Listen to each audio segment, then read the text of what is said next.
you, and we miss theater, and we miss talking, and we miss, so much. I'm gonna do a little housekeeping while we let others find their way on board, because as Jody said, they're theater people, so they'll be here, 8-ish. I did say that. She did. This is our fourth town hall that we've done. We've done them in trying to do them in smaller groups so that you get a chance to speak to the actual people who are representing you as opposed to the bigger entity of the agency. Many of you have been on previous town halls because of your crossover with the agency, so for those of you that don't, we do keep the participants muted during the town hall, just so we can have some kind of control, not over what's being said, but control over how that you can be heard. So by giving you the floor when you speak, if you can raise your hand, if you go to the participants, there is a icon there that will allow you to raise your hand. Then we will call on you, and you will then be asked by Sam to unmute yourself and be able to speak. These smaller town halls have not been as large groups, so we're able to keep a little bit more awareness on screen if somebody really gets passionate about what somebody else has said, to kind of call on you so we can have a little bit more of a conversation and a discussion. But if there's something you want to ask, you can message Sam Sherry, and she will get it into my hands so that we can ask that question or bring up that comment or that situation if you don't want to bring it up yourself. Other than that, we've done these. Our intent is to hear from you about how we can better represent you, to hear about what you're seeing in rooms, in rehearsals, on stage, any of those places where you are experiencing situations in which you feel unsafe or you feel are racist or biased or any of those things.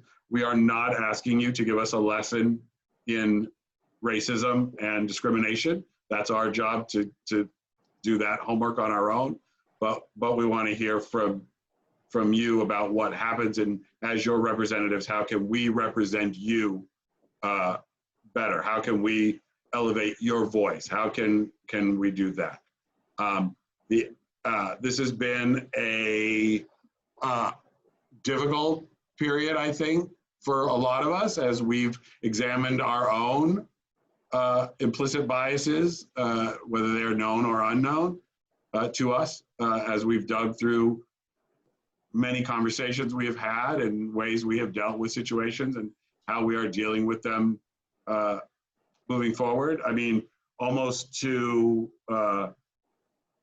we had a situation about a week and a half ago where a casting director put out a breakdown and she asked for a hood.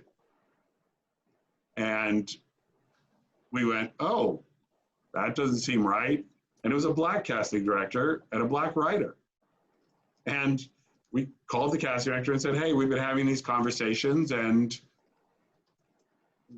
that's a word that is triggering to a lot of our clients. And maybe, you want to think about that when you're doing your breakdown. And well, what word? We said, well, hood.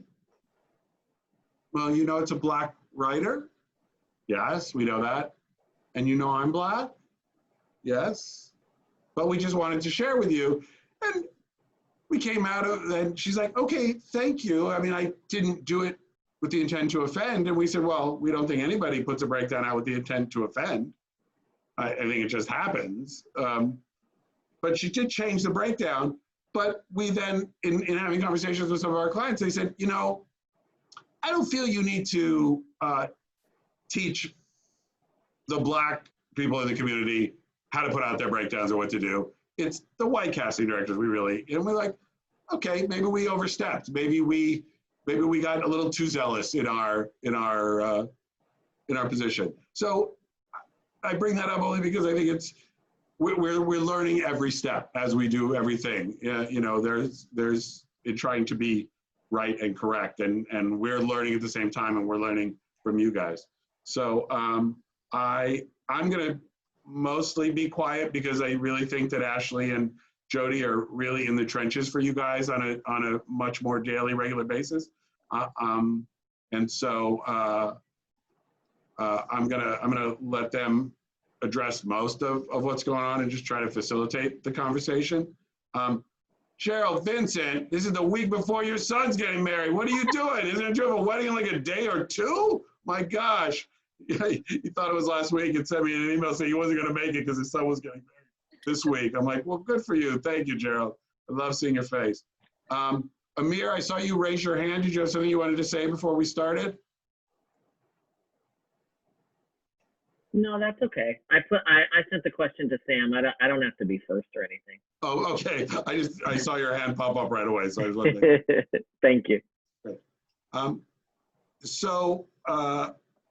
Jody, do you want to start? You had an initial question you wanted to ask? You know what, actually, it's a good point on what you were saying regarding breakdowns, because that's a question I have in general. I have only ever called on until about 2 weeks ago, I've only called on 2 breakdowns. One is when I saw a very well-known casting director in a very popular sitcom looking for a slutty, promiscuous 12-year-old. Definitely called on that one.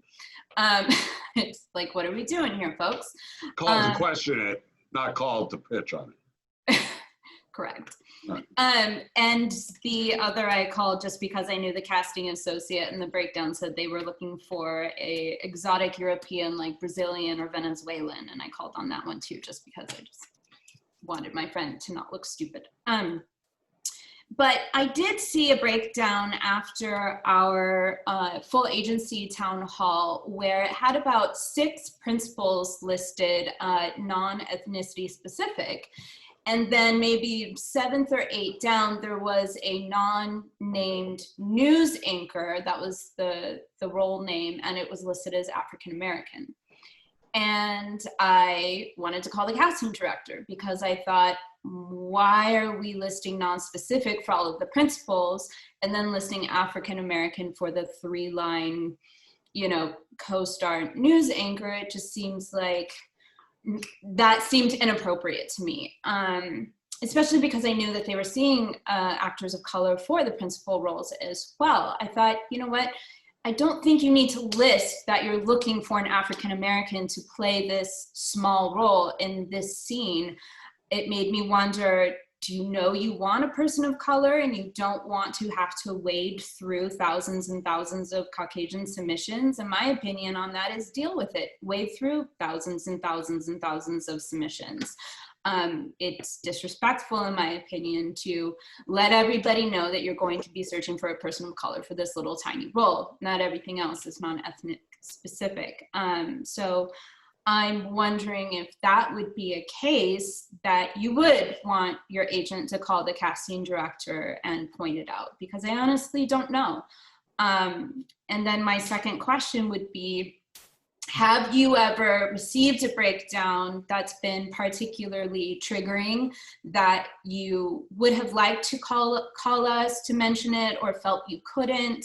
And what we can do to make you feel more comfortable that you can call us or voice your concerns at any time and have the confidence and comfort level to be able to do that. So I know that was like 5 questions in one, but I thought maybe something that could open the conversation to everybody.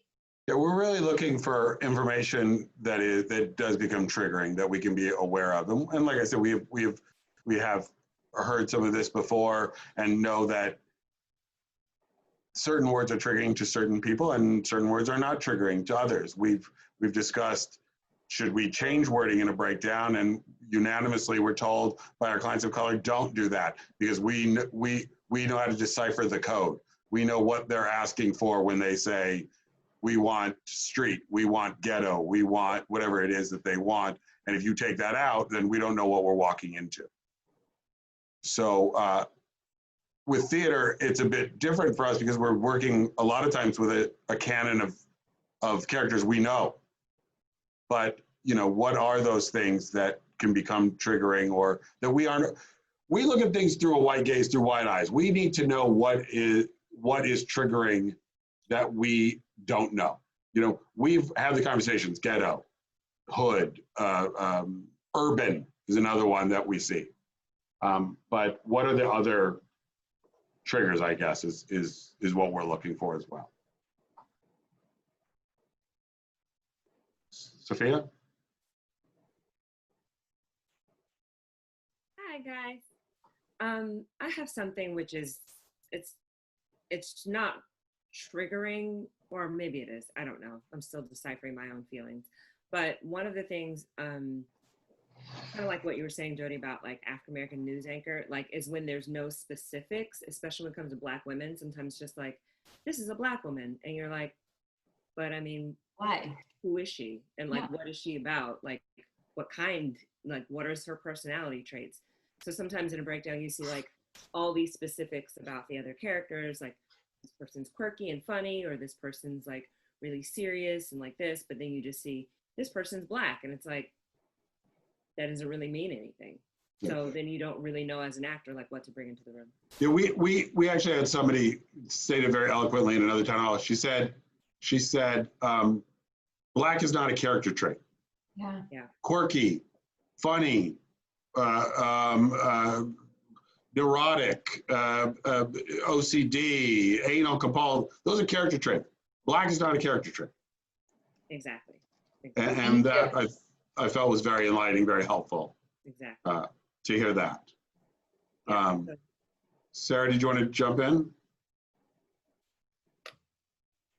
Sure. Hi. Yeah. I mean, I don't know if it's a same thing as what was just said. I don't know if it's like triggering necessarily, but I think sometimes as a woman of color, I tend to be aged up, and I think some of that comes from a projection of like, I haven't played like more naive-ish younger skewed characters, even characters that are at my age.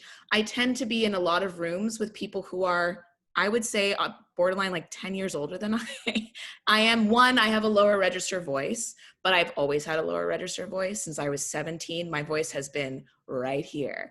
And I'm not 17 anymore, but there are some times where I have played, I was directed by a Black director to play a girl in her 20s, and then the very next year it was like, you look too old, you feel too old.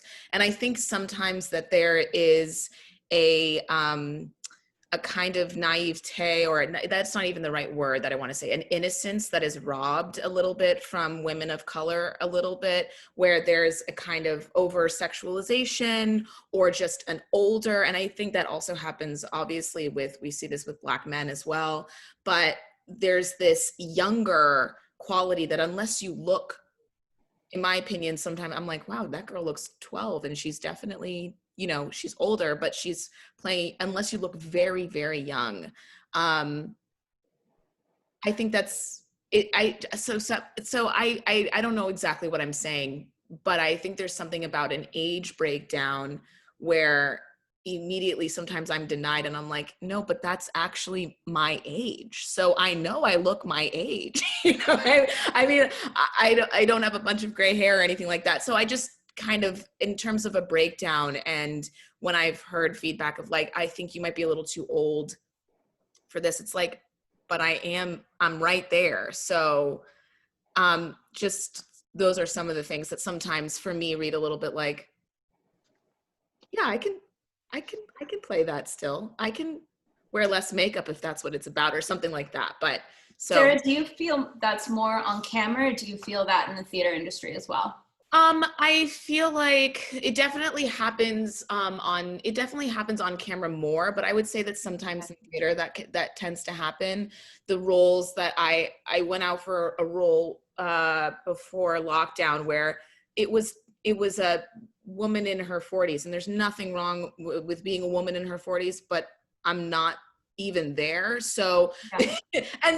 and listen, it was like, they don't know where they're going with it, but it was just interesting to go in being like, I'm at least 10 years too young for this role. It recently happened with actually a TV audition that I got as well, where I was confused. I decided to do it anyway because I wanted the casting director to see me.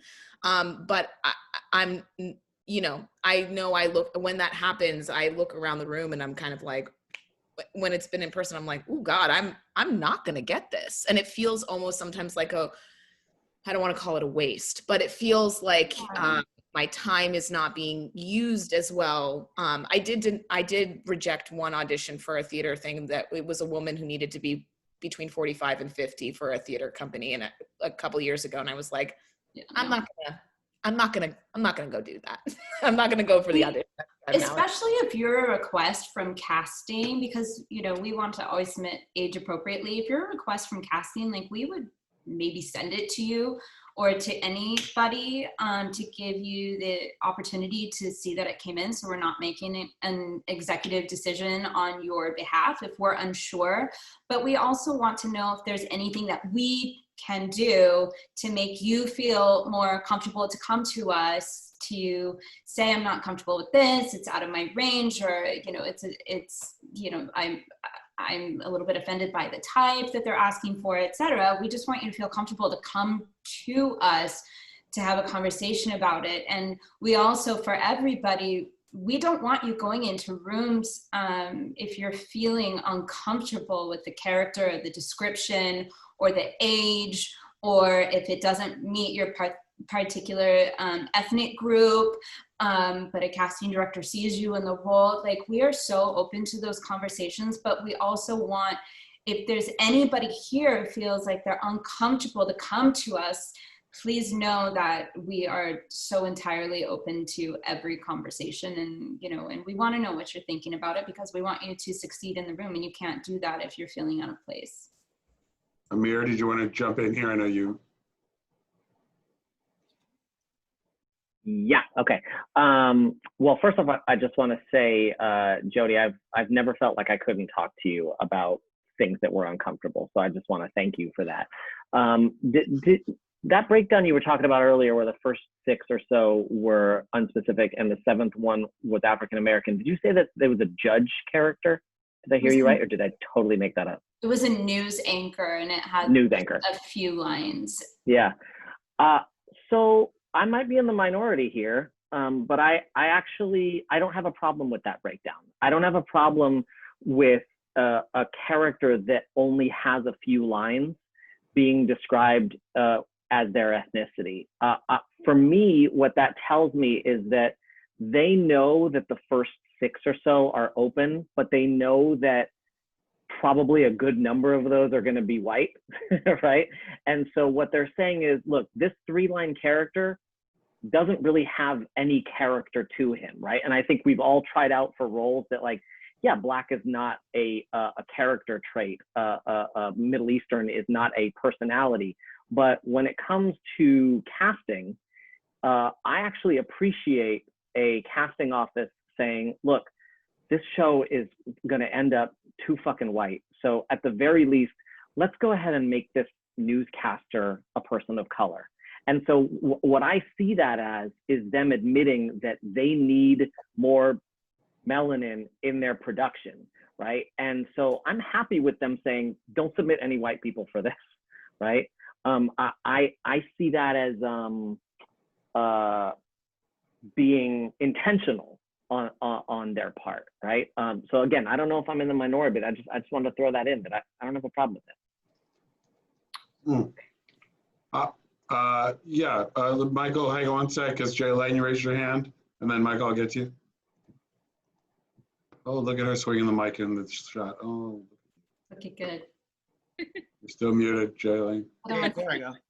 Hey guys, first of all, thanks for creating a space for us to talk. Kind of like, I'm in agreement with Amir, but I also feel like now that we're at this point where we're in this lockdown and kind of everything has stopped, to me, I think it still feels like stunt casting, you know, as opposed to, I feel like now we're having the conversation to kind of reverse where it should be all color and then maybe sprinkle in a little less. You know, it's kind of like the reverse of what we kind of want to see. I feel, especially it happens a lot with theater. We hear, you know, we want diverse casting, and I've gone out for all of that stuff, and now, you know, I can look at a script and you feel why, and the stunt casting is never the lead role. It's still the supporting role. It's still the comic relief. It's still the 11 o'clock spot to bring the house down and then keep it moving. So I think, you know, I think that the problem is that it becomes the afterthought of, we have too much of this, let's go and get this. As opposed to, you know, at least, yeah, there's a role for African American, but like, we should have been brought in for all the roles. And then, you know, actually this person will actually be best for this. We know, we saw you, you know what I mean? Whereas I think they're trying to sprinkle in a little seasoning at the end of the picnic. And so I think that's the conversation I feel. And as you know, you guys have created a great space for us coming to you. And I've been with Jody for almost 15 years. So, you know, I feel like I can talk to you about anything. And I've also known that now in this time, I'm having to look at what I've contributed to this problem systemically, and how now I'm having to unlearn that I don't have to go into that room to build that relationship. You know, though I know I've gone to many auditions, I shouldn't be here. I know I could do this role, but at the very end, my soul is being eaten because, oh, I need to make this connection with this person, or if I say no now, I'm never going to get back in this room, and there goes my, you know, the past 20 years of working. That's not you. Again, I need to stress to everybody that is not going to happen. We are not going to let you not get back in a room. Well, yeah, and you know, I say that to say, like, it's now all of us sitting here feeling empowered to have that power and say no, and this is, you know, this is why. I've certainly have gotten scripts and I've read them, and I think it's different when I now read a script with my voice. I was called in for something at the beginning of all this, and I read it, and you know, they wanted a Black person or a person of color, but when I read it, just plainly not knowing much about it, there was one or two lines I was like, as a Black person, this one line makes the whole script go left. And now I'm part of something else. You know, I think some of us have been a part of saying yes, and you're like, oh, that gets out, and that's now attached to us and something that we have to deal with. So I think, you know, it is, I think we all definitely appreciate you guys pushing back, because I definitely wouldn't even still be around if I didn't think I had representation that was, you know, not pushing back and having the conversation. Right. No, why don't you see him for this role? And this is why. So I think it's about breaking down, like, we're more than stunt casting. We're more than just, you know. Yeah. So I think, and now I think us as actors of color, we actually feel empowered to say no and say our whys. Right. It's been really eye-opening in a lot of conversations. I've had a lot of one-on-one conversations as well. And one being, Jay, to what you're saying, like a Black actor say, oh, the Black actor will walk in on the stage and I'm like, oh, I know what this is going to be. Mm-hmm. I know what this is about. I know what this track is. I know this is that track that's going to, you know, be that best friend comic relief because the white lead got up out of bed and then there was a knock on the door and his best friend walks in. Oh, that's what this is going to be. Mm-hmm. And it's been making us look at it that way too. Other things I've heard is I'm not okay with the dad in Frozen being Black. That's just pandering because you're too afraid to make the whole family Black. I'm like, wow, okay, yeah, that I get that, you know, and I now see that.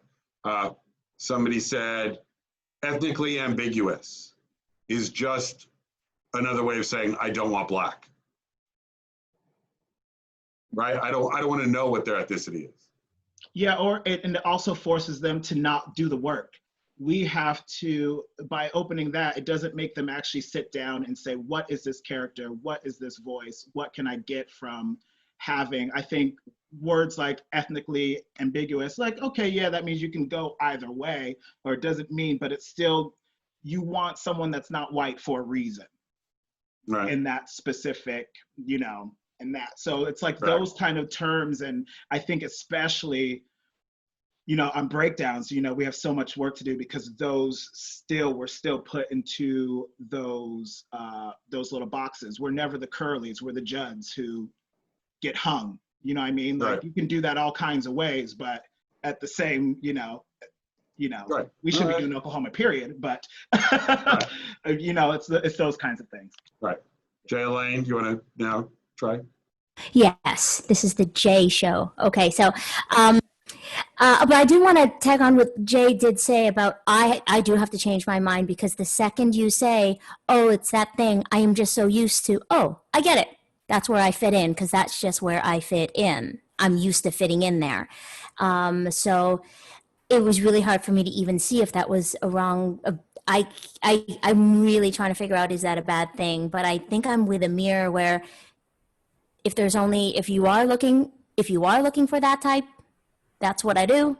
Here it is. I do other things just as long as you don't put me in a box. I'm working today, I'm good. And that's kind of the mentality that I've always had where even if it was a small role for something, I never, just like Jay said, I sometimes kind of fight with the representation where you're like, you know, you don't have to go in. I'm like, no, I have to go in because if this is an opportunity where they actually will be looking at me. So even if it's a small thing, they will be looking at me. So I now think the power is back in saying, well, maybe we will wait for the other one because there will be another chance for me to come in, right? Hopefully. That's where I get worried of saying no, using the power of no. But now that I trust that I will be holding to being like, no, I am more than that. But I wanted to add instances where they look for someone to speak Tagalog. And even though I can pick it up, there have been times when I'm just given the script and I'm actually had to translate it myself. And then I end up going to a producer session. And to be honest, I'm making up shit. And it I just look around to see if there's anyone Filipino here, and nobody is. And these lines with improper pronunciation whatsoever, and there is no one on the other side while I'm working on the sides from the casting director side to go, hey, someone can help you with this, because I'm literally writing the script. So anytime I do want to be thought of for those roles, and I can speak it fluently, but it's one of those things where the expectation is I'm supposed to now translate their script. So I just want to be aware of, I want to be able to do those, but I can't. I would love for them to also do their work on their end to say these are the words that you want in the dialect that is not just Filipino. So that's just on my end. Yeah, they're not, go ahead, Ashley. Oh, I was just going to pop in and say that's something that, you know, I've seen a lot is that, you know, they just expect you to rewrite this, like translate the script. And, you know, even if you speak that language does not necessarily mean that you know, it doesn't discount your experience in that sort of thing. So something that I have found, and that has been something that I've been really pushing when we get in those situations is the fluency needed because they need to talk to a director that speaks that language, or is it needed because you want them to translate it? Because it's so many different things that, you know, that entails. Every union has rules in place that you're not allowed to translate their script for them. So if that occurrence happens, yes, you're not, that's not your job. You're not paid to do that. So, and this falls on one of a bigger issue, and then I want to get back to Shep, because I know, Shep, you wanted to talk. It is, if we don't know, we can't help. We need to know. So if you're asked to do something, if a situation comes up, you need to let us know. And it's great to hear a lot of people on this call saying, I don't have a problem talking, but I can tell you that I've gotten a lot from on these 4 of people reached out to me before saying that they are afraid to talk to us. They're afraid that they'll be labeled a troublemaker, that we won't submit them because they're troublesome or they're high maintenance or whatever else it is.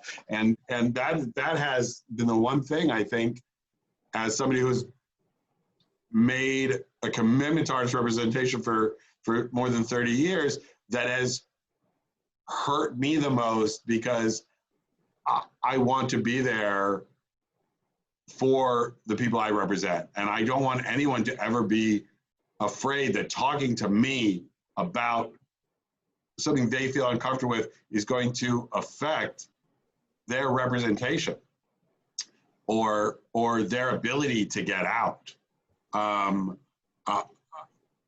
We try to represent with the same zeal for our clients, Black, white, Asian, Hispanic, whatever they are, and regardless of whether somebody's easy to work with, somebody is more discerning, somebody is, that should never play a part in the way that you are represented. And so that's why I say that if we don't know they're asking you to do it, we can't help. And we also understand that you're in a position of, well, I don't want to make waves, I don't want to lose the job. I totally get that goes on as well, and why we're there to have that conversation. Michael, go ahead. Hello, everyone. First of all, thank you so much for creating this forum and for making it a safe space to be honest with what we're thinking and what our feelings are about all of this. I also want to say it's so great to see so many familiar faces that I didn't know was with KMR, and I'm very excited about. And it's very exciting, and so many faces I don't know but look forward to getting to know in the future. I want to go back to what Amir said earlier about looking at going and seeing, non-descriptive, non-descriptive, non-descriptive, and then Black. And I just want to say that the 6 roles coming before that, the default is always going to be white for those roles. And that's the thing I think we need to look at, because we are dealing with still the majority of the people who are making the decisions in this business are white. And they are going to migrate towards people who look and act and sound like them, which is white. So when you have that one Black person on there, it's going to make whoever's casting it and whoever's putting these casting notices out feel like they're doing just enough. And that's really all people want to feel right now, is that they're doing just enough so that they're not called racist, so that they don't have to feel bad about themselves. So when you do have those things that go out like that, in those ways, it's always going to default to white. Even someone, as I get to cast a lot as a director, as an artistic director, I cast, and even I have to fight. And those of you who know me know how Black I am.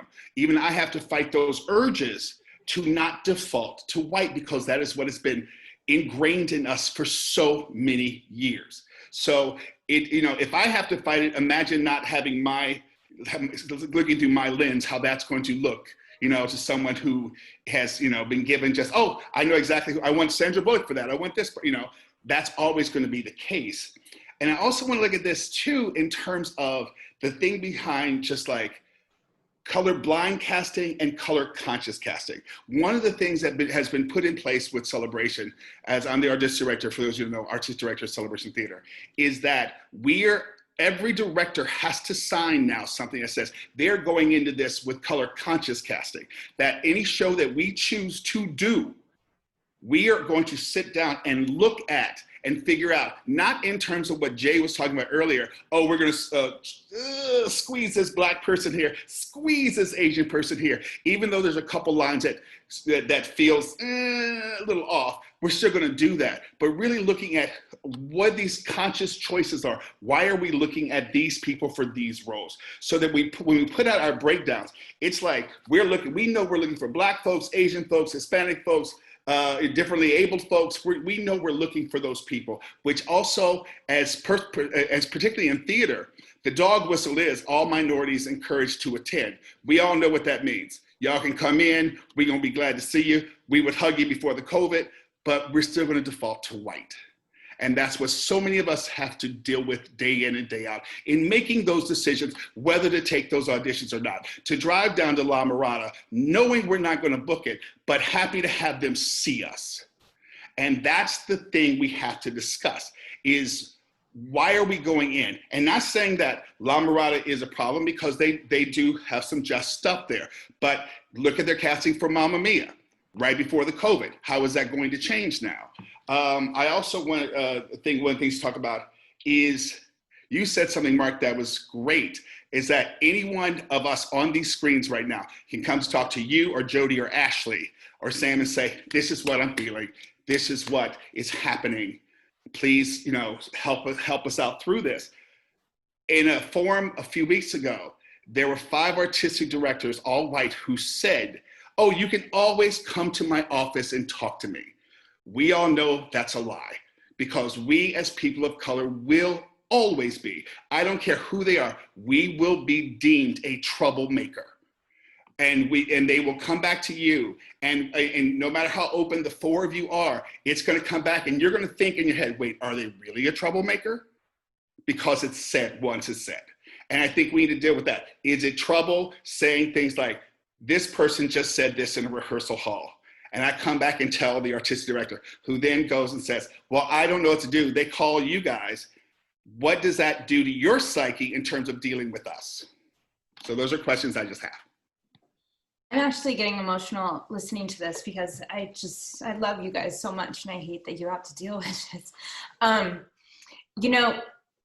Jay mentioned that we've been working together for 15 years, and I have been an agent long before I met Jay. But between Mark and Ashley, and now even Sam and myself, I mean, you guys are looking at over like 40 years of experience with artistic directors, casting directors. Bernie is still Bernie, Tara is still Tara, even Julia is still Julia. These are people who have come to our weddings and baby showers, and who are our personal friends, and the artistic directors as well. And if you feel like you can't go to them, always come to us, because we don't mind being troublemakers for you. We want to be troublemakers for you. And our 40, 50 years plus experience with these same people, because they're not going away, allow for us to be able to have honest conversations that won't affect, or that should not affect, your relationships with them. That's why you have us, to protect you and to speak for you and to represent you. And while I don't know if there's anything we can do when you go to speak with them directly, unless they call us and we could set the record straight, we're so open and available. We are not ever afraid to have a conversation, and we are not afraid to confront people with these conversations, because we're also not afraid that our relationships are going to be compromised because we're seeking justice for our talent. I owe you to answer you, Michael. I always, again, because I am a representative and I'm your representative, I am always in a default mode to protect you. So when somebody comes to me, and this has been a general rule every time that I can think of. I mean, I'm sure at some point in my 30 plus years it hasn't. And I think it's from my upbringing when, I was raised by my grandmother, who was always believed that would always believe everybody else, right? If somebody called and said, oh, I heard Mark robbed a bank, she'd call me and go, why did you rob a bank? Not, I heard you robbed a bank. That's the most ridiculous thing I ever heard, right? No, I robbed a bank. She would believe that. And so if somebody were to call me and say, oh, Michael Shepard is a troublemaker, my default is, what's wrong with you? Because I know Michael Shepard is not a troublemaker. I know the quality. Well, you're not a troublemaker the way they're saying. You're a troublemaker because something happened that made Michael Shepard come to you, or Michael Shepard wouldn't have come to you. We represent good people. We represent honest people, we represent artists. And that has always been what we talk about, that we don't represent widgets, we represent artists. And so when you're in that room, and I believe that something was said, or Michael wouldn't have come to you. So I'm now going to call Michael, and I'm going to say, Michael, what transpired? And I'm going to go back at that that artistic director, that casting director. It doesn't matter to me, especially in these days, you know, post the George Floyd's murder. I am not. I survive. My lights stay on if La Mirada decides never to cast another person from KMR. And so I will fight you to the death over what I believe is the true character of my artist and what happened in that room. And that's what I got your mind. And so that's what that's what I can speak to in the answer to how is that going to happen. And I have had those conversations for years in people that have been kept out of rooms, people that cast directors won't see, and I keep on them and keep on them and keep on them because they're wrong.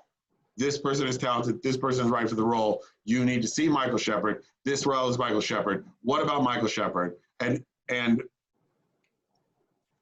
I will wear them down.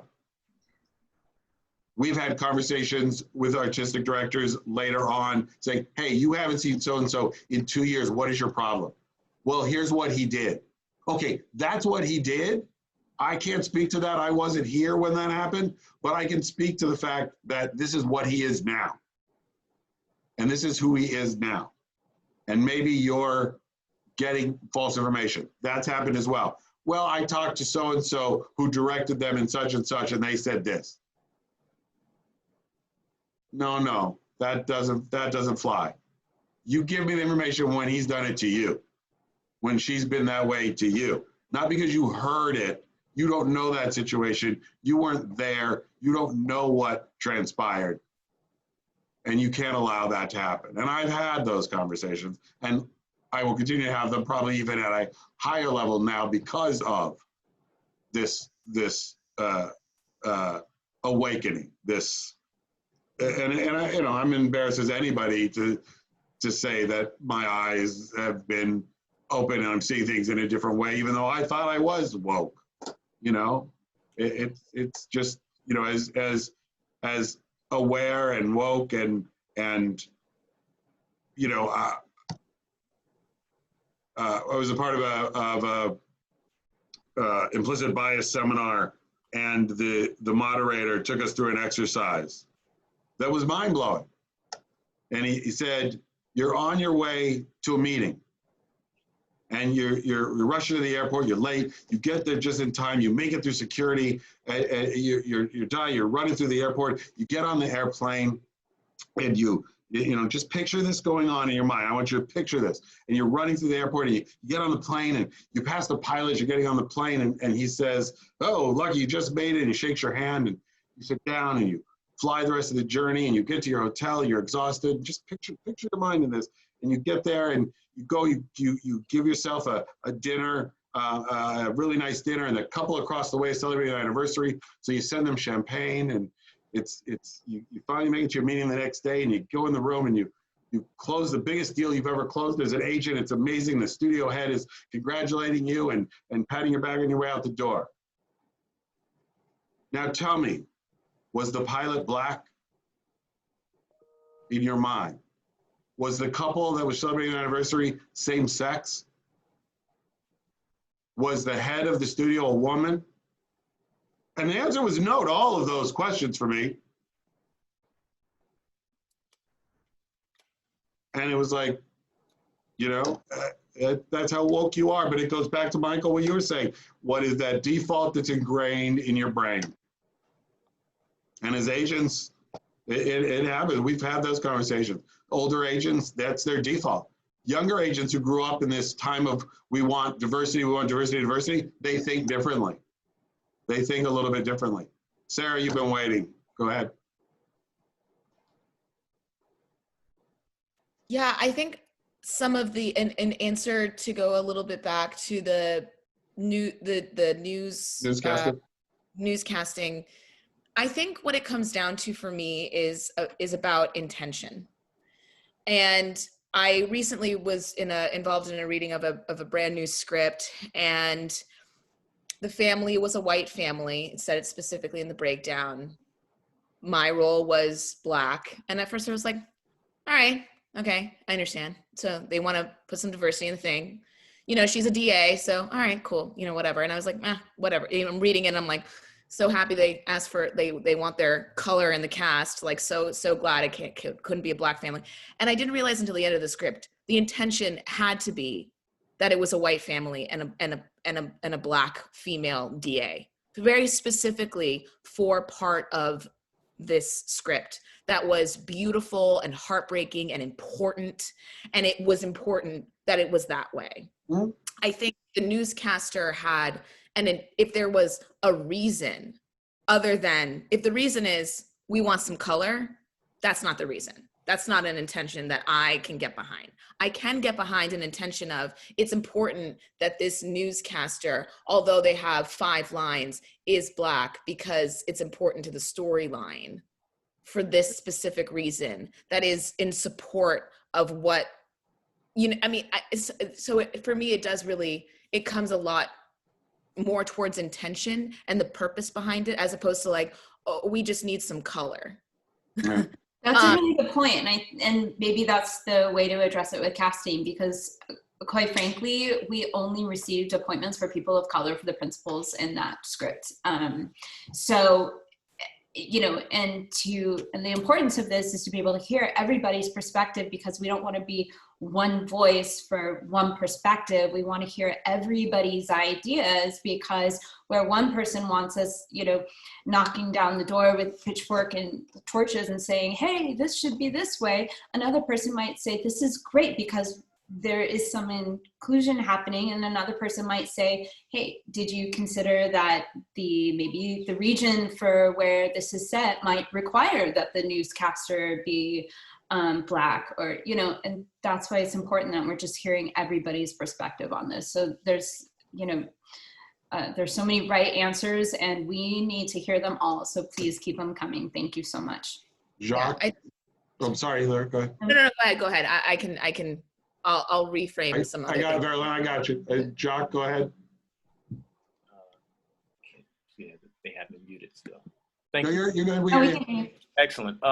Once again, thank you so much for having these discussions and these forums. And I think they're so important for us, because I think as we talk about what we will do moving forward, I think a lot of these examples are easy to say how we can step up when the situations are obviously troublesome or problematic.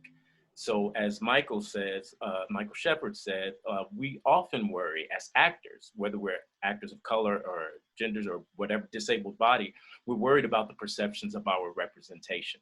And so that's a part of how we approach you all. But in addition to the perception issue, I think relationship matters. So what happened in the times that were not troublesome determines if somebody will come to you when they have a problem. And so I know there have been times as an actor, sometimes I called agents, not necessarily you all, but in the course of my career, which is long, you feel like you call the agency and you're being a bother. When you just have a regular question and you say, if I feel like I'm being a bother in this non-troublesome issue, that's definitely not the group of people I'm going to when I have a big issue. And we may have a group of 10 or 15 friends. When I have a serious problem, I don't go to all 10 or 15. I go to the ones who have my back. And that's who I talk to. So while it's easy to say, let's come to you, the relationship has to be established. And that's why these forums are important, because you're establishing, you're saying we can come to you, but that has to be the relationship on a good day when I didn't have a problem with the casting agent or with the breakdown or with any of those things. And that fosters the relationship growing to support it in trouble. And then I can go to you, but I don't want the first time I have to talk to you to be on the time I had the worst day in my career because something went wrong. I'm going to go to people who I know have my back and listen, and that's it. But thank you for this. And that fostering relationships and on the good days allows us to have the conversation on the tough days. It's Appreciate it. Appreciate that. Matt, then Marilyn. Where's Matt? Can you raise your hand? It's listed as Autumn O'Dooney. Hello? That's his Saturday night name. Is your video off? No, he's there. Am I totally just not? Oh my gosh, hi! Sorry. Hey, thank you. I just echo everyone else's sentiments. I really do appreciate these forums. I think one of the things that's important to sort of talk about from a POC standpoint, from a person of color in this industry, is that there is a level of microaggression and macroaggression that we are constantly dealing with. And we are constantly sort of taking a cost-benefit analysis of when we can speak up and when we should speak up and what do I need to swallow and what shouldn't I swallow.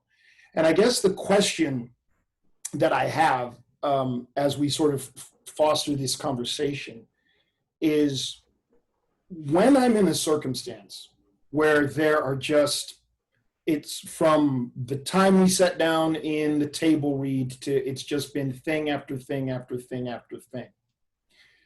I feel comfortable to, on one level, have agency in myself and sort of speak to what that is.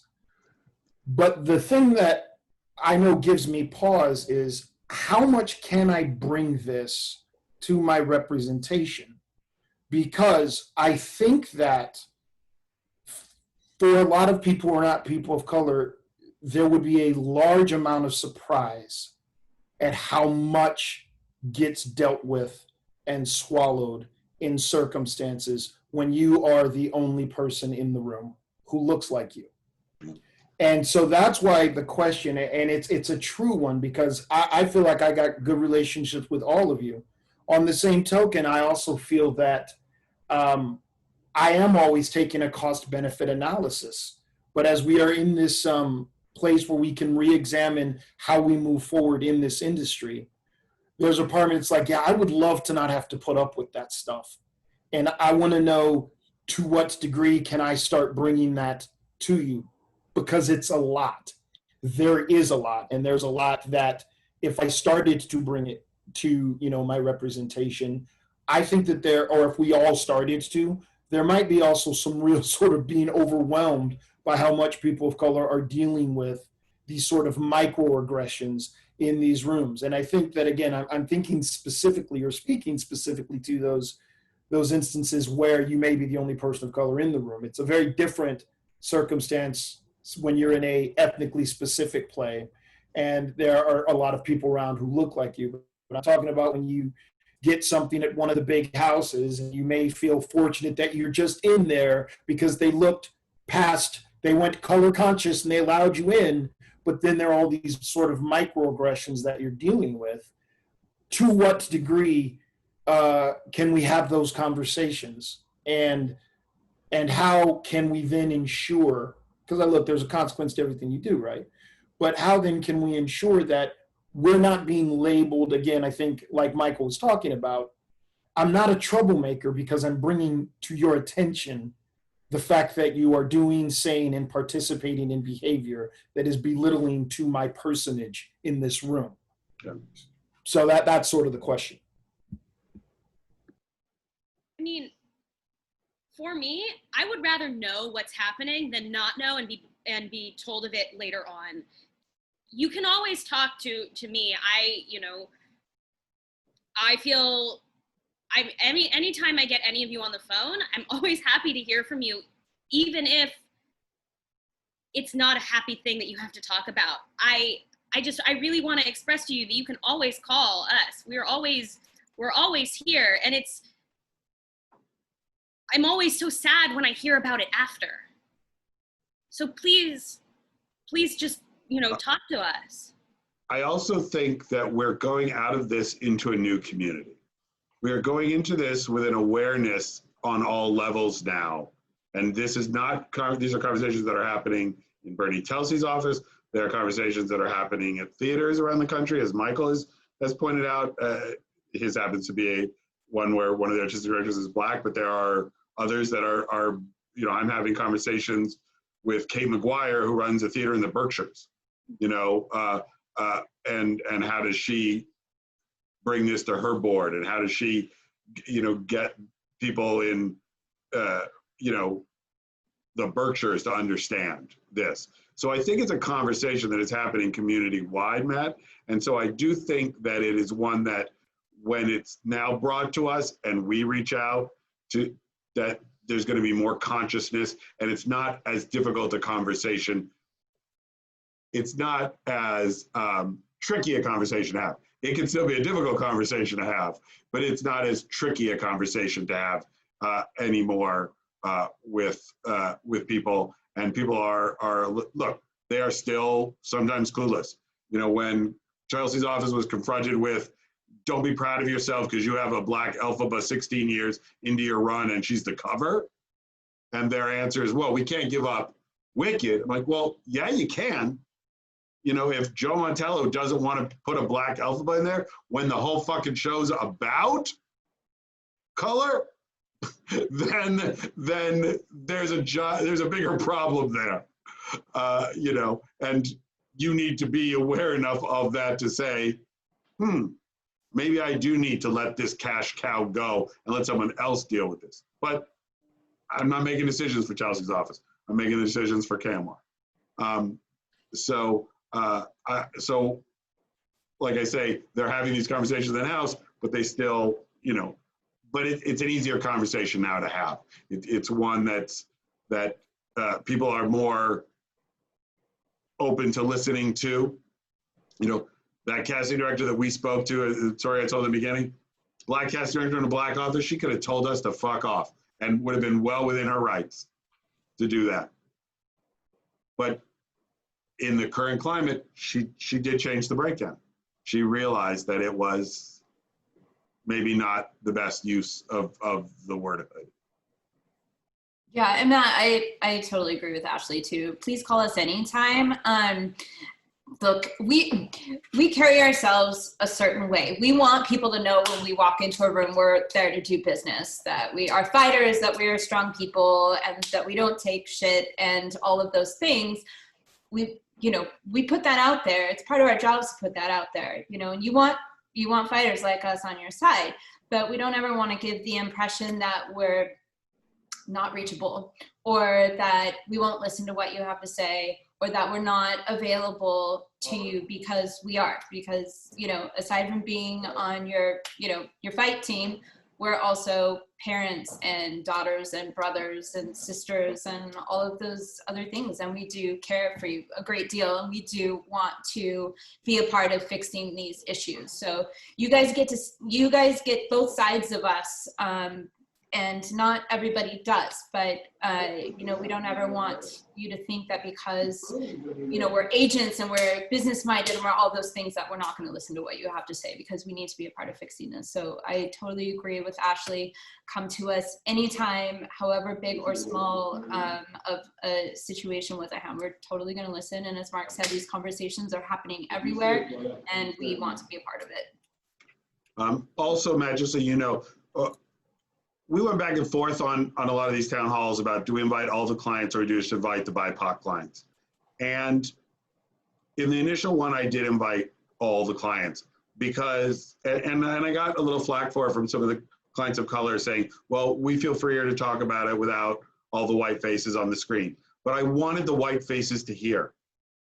I wanted them to understand what's going on in rooms. And again, it's not my job to educate white people. I get that, but if I have this forum and they were, a lot of them that were really stunned, moved, angered by what they heard, and so that's one of the ways that we're also trying to spread the word and let people understand that these microaggressions do go on, and maybe they heard something that happened that they saw that they didn't realize was an aggression, micro or macro. Verilyn, go ahead. Hi, everyone. I want to thank everyone. Thank you all really for doing this because I think it's important. Mark, I think you were right the first time when you invited everyone to be a part of the conversation, because a lot of times we see this as, just a problem for people of color. But just as you said, a lot of the white clients didn't even realize that these things happen in a day-to-day situation for people of color. So I always think it's best when we get a full conversation, when we get everybody in the room and everyone can hear what other people are experiencing, because that's the only way that we could, we can't legislate people's feelings, but we can certainly share how we're feeling. Maybe they could help make a change in all of this.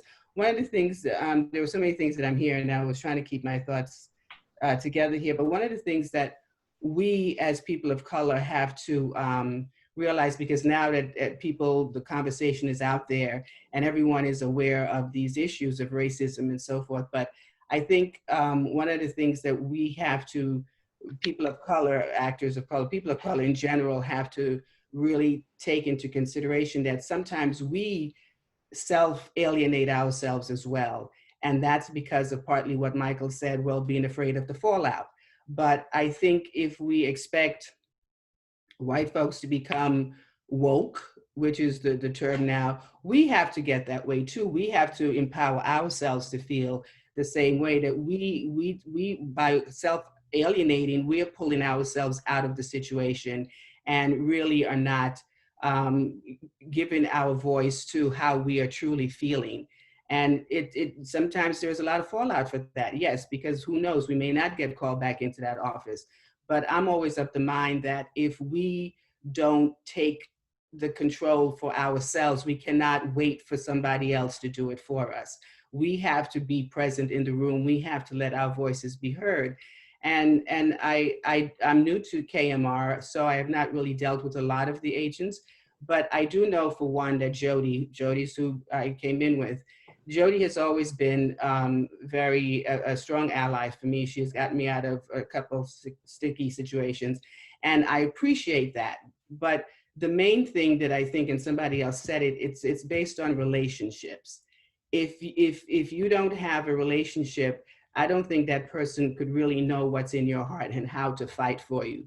So the relationships, even if it's every now and again, and I think one of the problems that I have had with agents sometimes is, and most people experience that, you don't get a call back. I cannot tell you, that is probably one of the biggest ways that you could make a person feel like they're not part of what's going on, when you don't get a timely call back, or if you send something in and there's no response from that person about the thing that you sent, you want to share something. These are small ways. I mean, it's not always going in and slaying the dragon, but just small things. This is how relationships are built, when people respond to you and you're asked to, if you have an open door, then don't just say it's an open door.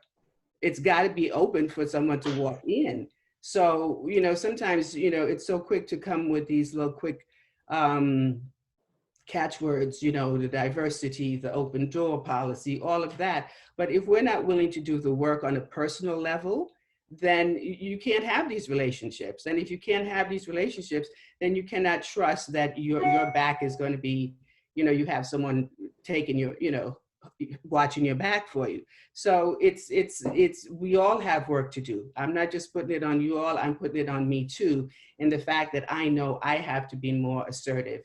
And I cannot let the idea that, so what, I may not get called back in, but how it's all about how I feel at the end of the day, about how I have stood up for myself.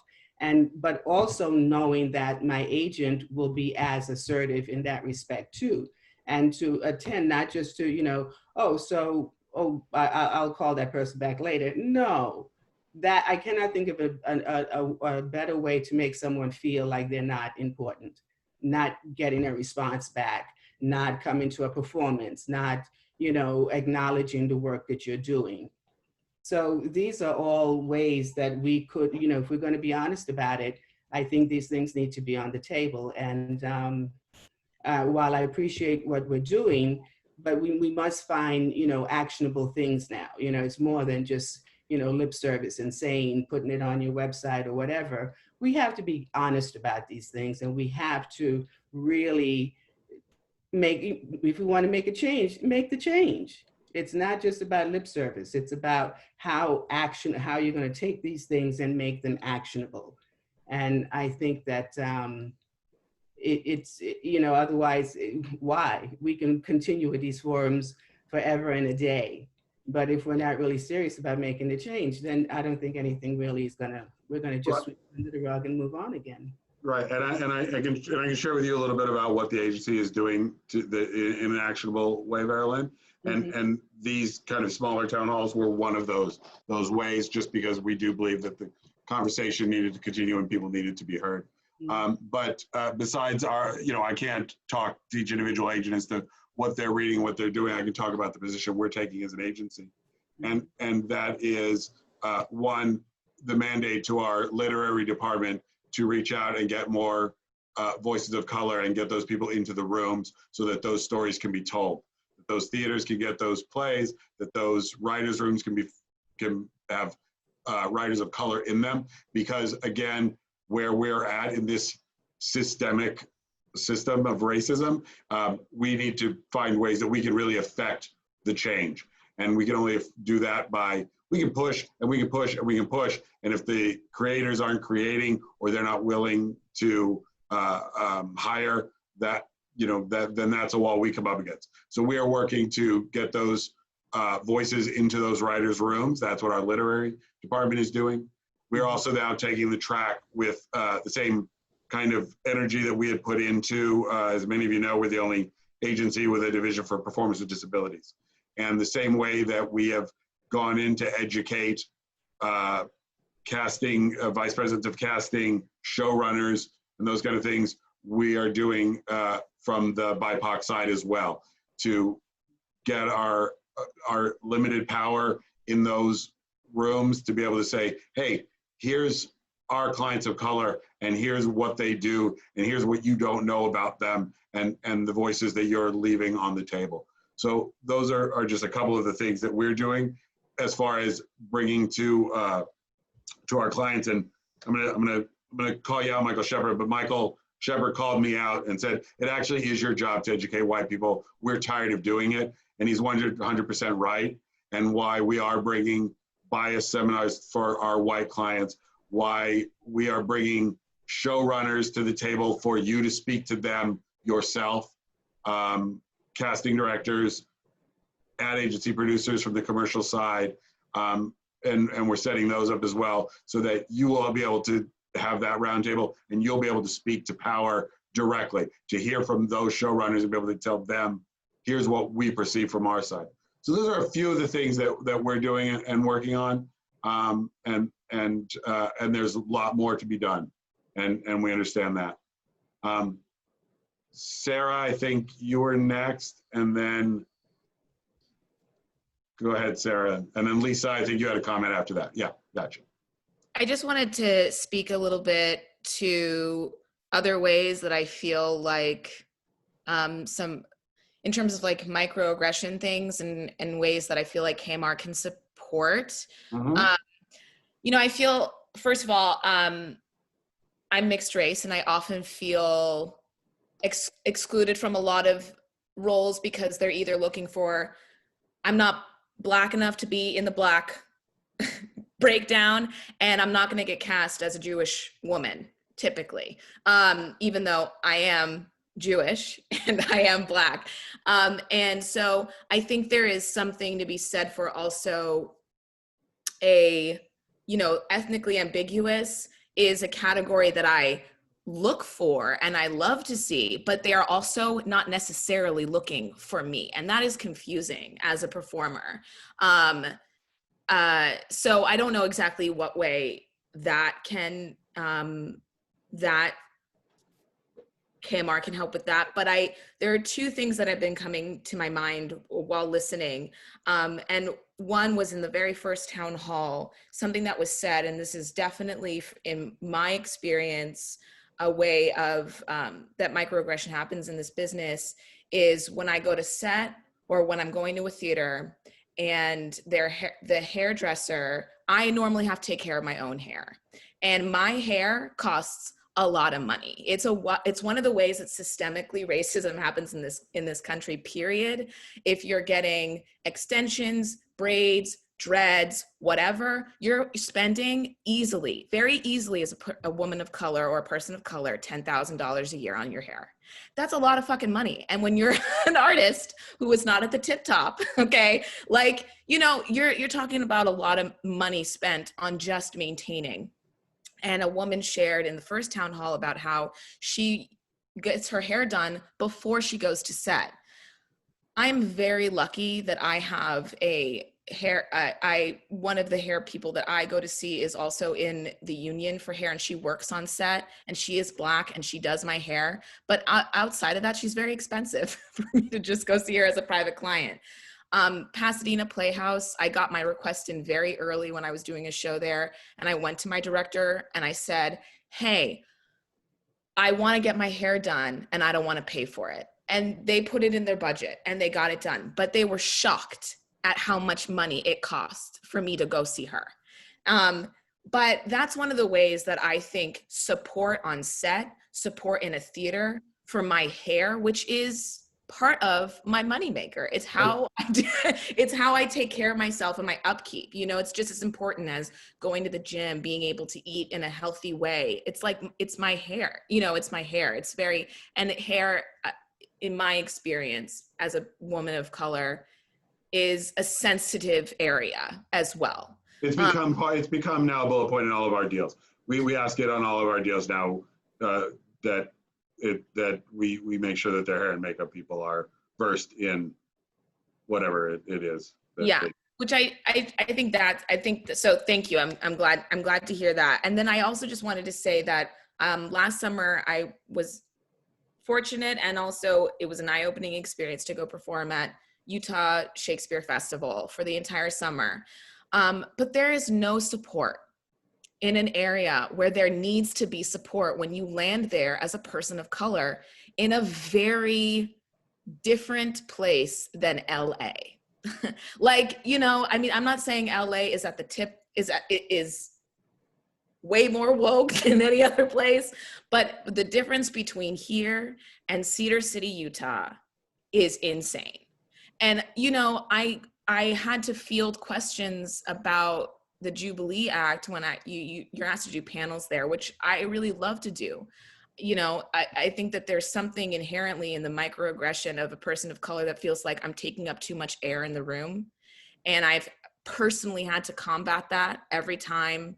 Am I talking too long? Do I have too many questions? Do I have too many things to say? No, fuck it. It's my time. Let me talk, you know, but like, I think that there is, I would like to see KMR with especially bigger contracts at any theater company about what does the support look like for a person of color coming to do a season or a show there. How are you going to support them in terms of if they have audience and cast participation and conversation? You know, it's difficult to sit up there as the only Black person on a panel and have a person in the audience say, like, how does it make you feel when roles go to people of color and they're not as talented as the other people? And it's like, whoa, okay, I'll take that question. But that's a question. You know, and they came up afterwards, like, I'm so sorry that that person is, you know, has a hard time with diversity. And I'm like, right, but there's no support for me after to talk to a group of people that are there represented as artists, stage managers, whatever. There was no other support. And even if my agency is supporting me, when you're out there on your own, you feel like you're out there on your own, sure. You know? So those are some ideas that I had about. But thank you, and I did write that down. I did take notes on that, so thank you, Sarah. Lisa.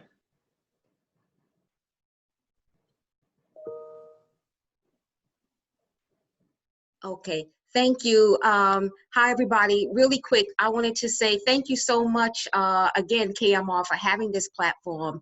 I wanted to just say that, like Verilyn was saying, it's about taking ownership.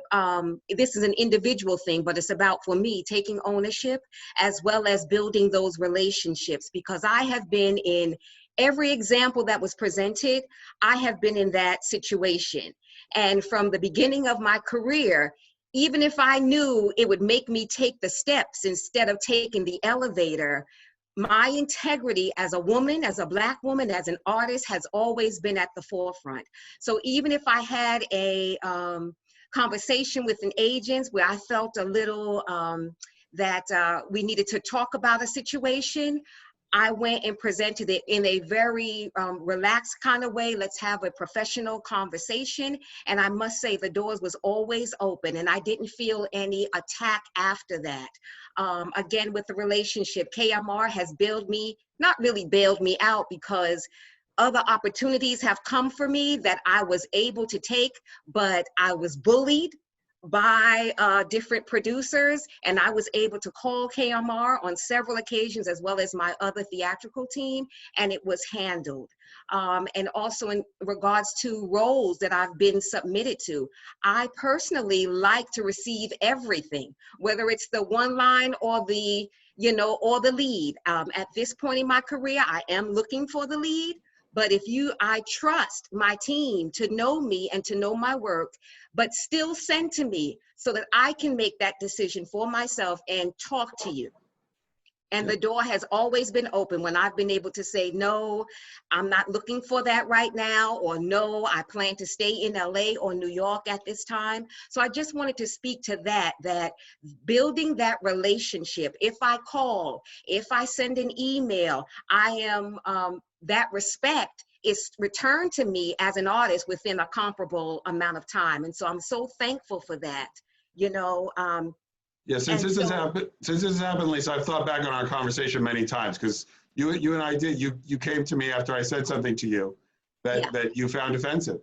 And you came and you talked to me about it. I've thought back on that conversation since the George Floyd situation many a time, about how we got through that situation and how you opened my eyes to what I had said, and it makes me feel good that there was, you know, that I stood up for my integrity, that you were still represented in the same way, regardless of. Absolutely. Brought something to me that was wrong, and I copped to the fact that I was wrong, and we were able to move on with that and keep building on our relationship. Absolutely. And I hope that the door is open. If I were to do something or say something, that please let me know. My team is my family. I've been with KMR and my other representatives for many years. And the reason I haven't left is because we are a family. And I feel like, just like a sister or brother or parent, I can come and say, you know, that kind of hurt me, or can you work in this way? You know, so I'm very thankful for that. I would like to open the floor to, in regards to plays. I'm still seeing that Black History Month is when we're so busy, which is, you know, during the pilot season and such. You know, our stories need to be told all the time. So I know that's bigger than the agencies, but just so you know, summer, winter, fall, we have stories that need to be told. So thank you. Black Play should be done outside of February? All right. Yes. We'll let the theater community know that. Yeah. Thank you. These Javier? are always some of the best in the season, I have to say, from the ones that I see. I got Jay. Hold on, Javier, go ahead. I got you, Sophia. Nope, we can't hear you, buddy. No. No. You're not muted, but we can't hear you. Wait, he's muted. Now he's muted, but. No, sorry. No. If you want to, if it's a question, you can send me a message. If we can't. Can you hear me now? Yes. All right, Verizon. Awesome. Just kidding. I'm Javier. I'm fairly new to KMR, but I felt compelled to say that because of what Verilyn shared and what Lisa shared. I feel like as ethnic people, and also I'm a person of size, we are put in a box. And I feel like we ourselves also put ourselves in that box because of what we've gone out to and what we've gotten as a role in our lifetime. So when we see a breakdown, oh, what's the ethnic role, or what's the character role that I can play, and we don't see ourselves as the leading role or the supporting role because of where other people have placed us in the past. So I feel like in the way that's washed our brain as to think we are limited. So I thank Verilyn for saying that, like, we need to rise up above that. And in a way, as agents, we ask that you help us in that. Like, if there's roles based on our talent, like that we can actually play, that we can help casting directors see, like, you know, it doesn't matter what you look like or you know, yeah, mainly what you look like, what race you are, that because we have that talent, we can play that part. But I feel like I just wanted to voice that because we have limited ourselves. I feel like, especially me, I have limited myself. I can only play these parts in my lifetime because I look this way, because I'm this race.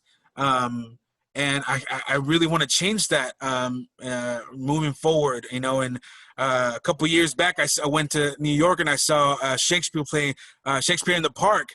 And it was an all-black cast, and the leading lady was a black girl and a black girl of size as well. So I really was like amazed at that. I was like, can theater be like this? You know, can we find, how can we change casting directors' mind or directors' mind to say, hey, like, you don't have to be like, if the role doesn't demand for a person to be fit or whatever, you know, as long as they convey the character and they convey the talent and that can be put forward, why not? You know, just but allowing us as casting directors to have that opportunity to be in the room and show them that.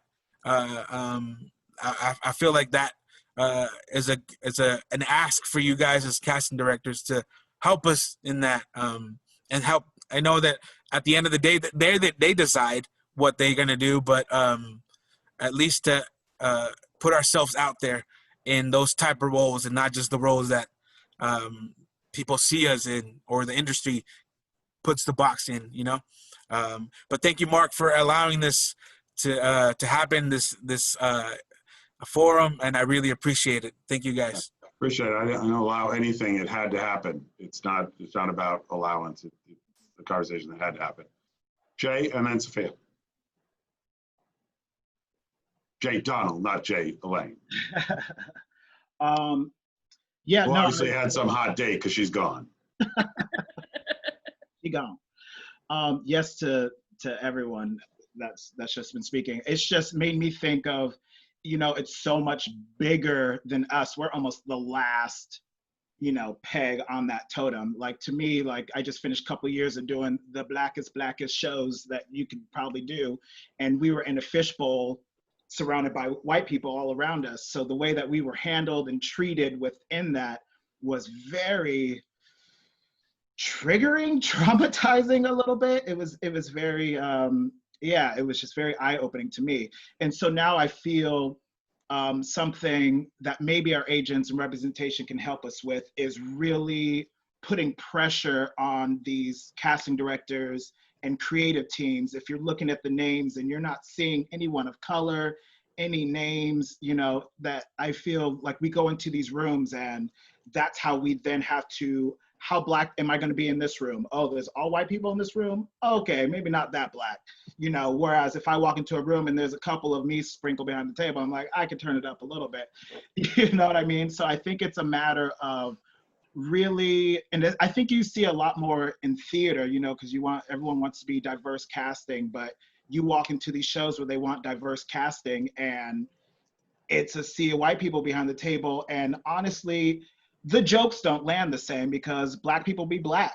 And so sometimes it's like really hard to make that connection. So sometimes I feel like maybe if there is a little bit of pushback, or now that you guys have developed these, you know, wonderful relationships with, you know, Telzy and Tara and all these people, you know, sometimes it's, maybe raising your hand and be like, I've noticed that, you know, that looks a little one-sided. And, you know, I think it just, and kind of to go with what Sarah said, you don't feel that support. You know, I've definitely been involved in those kind of forums when you're talking, you're the only person, you know, it's like when you're in 5th grade and you get to that one chapter and everyone looks at you like, how did you feel about that, you know? So I think maybe it's, you know, now that everyone's having this conversation, like Mark said, you know, talking to the artistic director of Berkshire's, how can they, you know, bring this conversation? And, you know, I think it's just looking around you, seeing what's missing. And then also for them to feel empowered, to not feel like, how do I bring this conversation? Just start having the conversation, whether they want to have it or not, and making them show up. I don't know. Great. You know, we hear you. Sophia? Hello. So to what Jay and Sarah said, exactly, that feeling of support. And to that end, my question is this. Oftentimes I've noticed that I've been in shows with an all-Black cast or an all POC cast, and behind the table, there is no one who represents those groups. So we're in a situation where this play is about Black people. The only people in the room are on stage. And so we're asked to hold the conversation, not only just about our characters and what we want to do, but we're also asked to educate and hold the conversation about what the play is about and what this moment means for culturally and all these other things. And I have to say for myself, especially in this moment and going forward, I'm really done with that. And I want to know that I can, oftentimes, you know, when we get a breakdown or even go to an audition or even get an offer, we don't know like who else is involved in these shows often. We don't know, we may maybe just know the director and maybe one other person and who cast us. But I'm curious, it's like I want to know who's the music director if it's a musical, who is the dramaturg, like who else do we have maybe as supports behind the table? Because I know that right now in this moment, I'm super reticent to accept something where I know I'm going to be one of the only people on stage who has a cultural context for the moment. And I'm exhausted and I'm not willing to do that emotional labor anymore. So I just want to know that that's like something that not only, and I feel fairly comfortable. I so appreciate you all because I've always had great conversations with y'all, but I so appreciate the openness of being able to ask you guys, but I'm hoping that on the other end, on the artistic end, that they're willing to be more open with the actors about who is going to be in the room. And we'll be more open about asking them. Oh, sorry. Yeah, I think yeah, sorry, Mark, go ahead. No, I want to know that they're going to be open to sharing that with us as the actors before we accept the offer. Yeah, it goes along with what Sarah was saying. Yeah. I think, you know, I feel in the bigger cities, definitely LA and New York, these conversations are happening and that changes are being made. And, but it's really, you know, and it's a question we will ask in the big cities and the bigger productions as well, but it's Cedar City that we have to be concerned with in places like that where, you know, someone is producing Color Purple and it's the creative team, casting team, everybody are white, because you're not being hired as a dramaturg, you're not being hired as a consultant, or as Jaylene said, you're not being hired as a translator, and you shouldn't have to put out that extra work.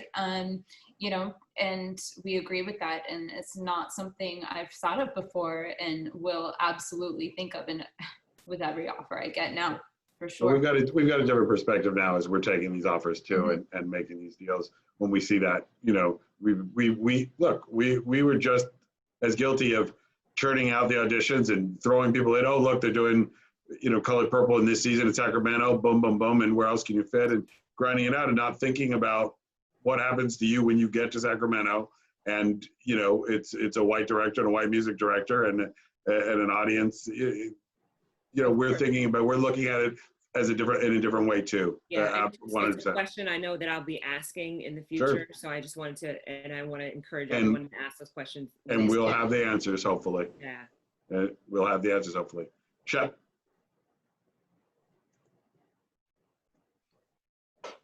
I know that some of these points that are being brought up right now are fucking amazing.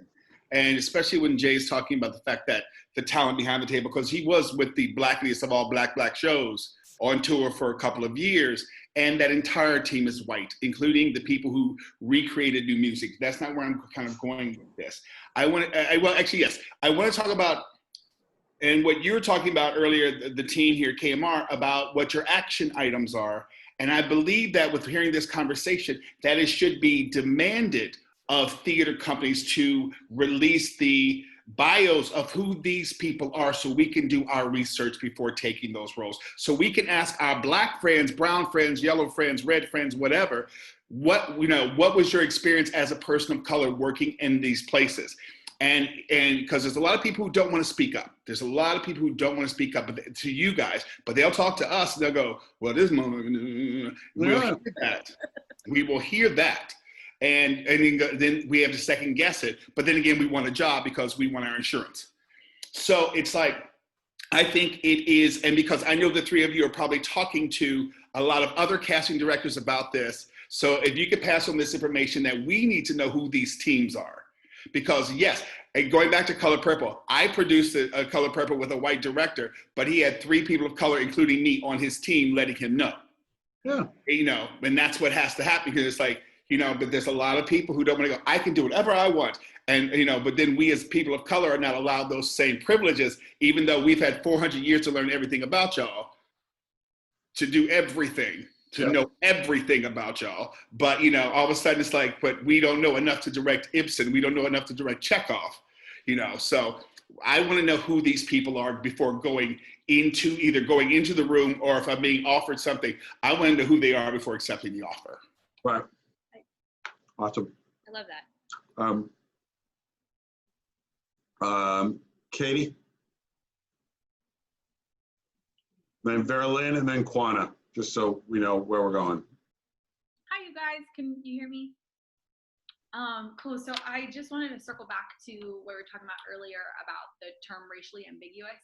I, as a mixed person, have definitely had a very interesting relationship with that word. I definitely used it to describe myself for a long period of time, and because I thought that was kind of my only into the industry. Like, that's the only thing I could offer, because I'm clearly not a white person, and most people can't identify me as a Black person either.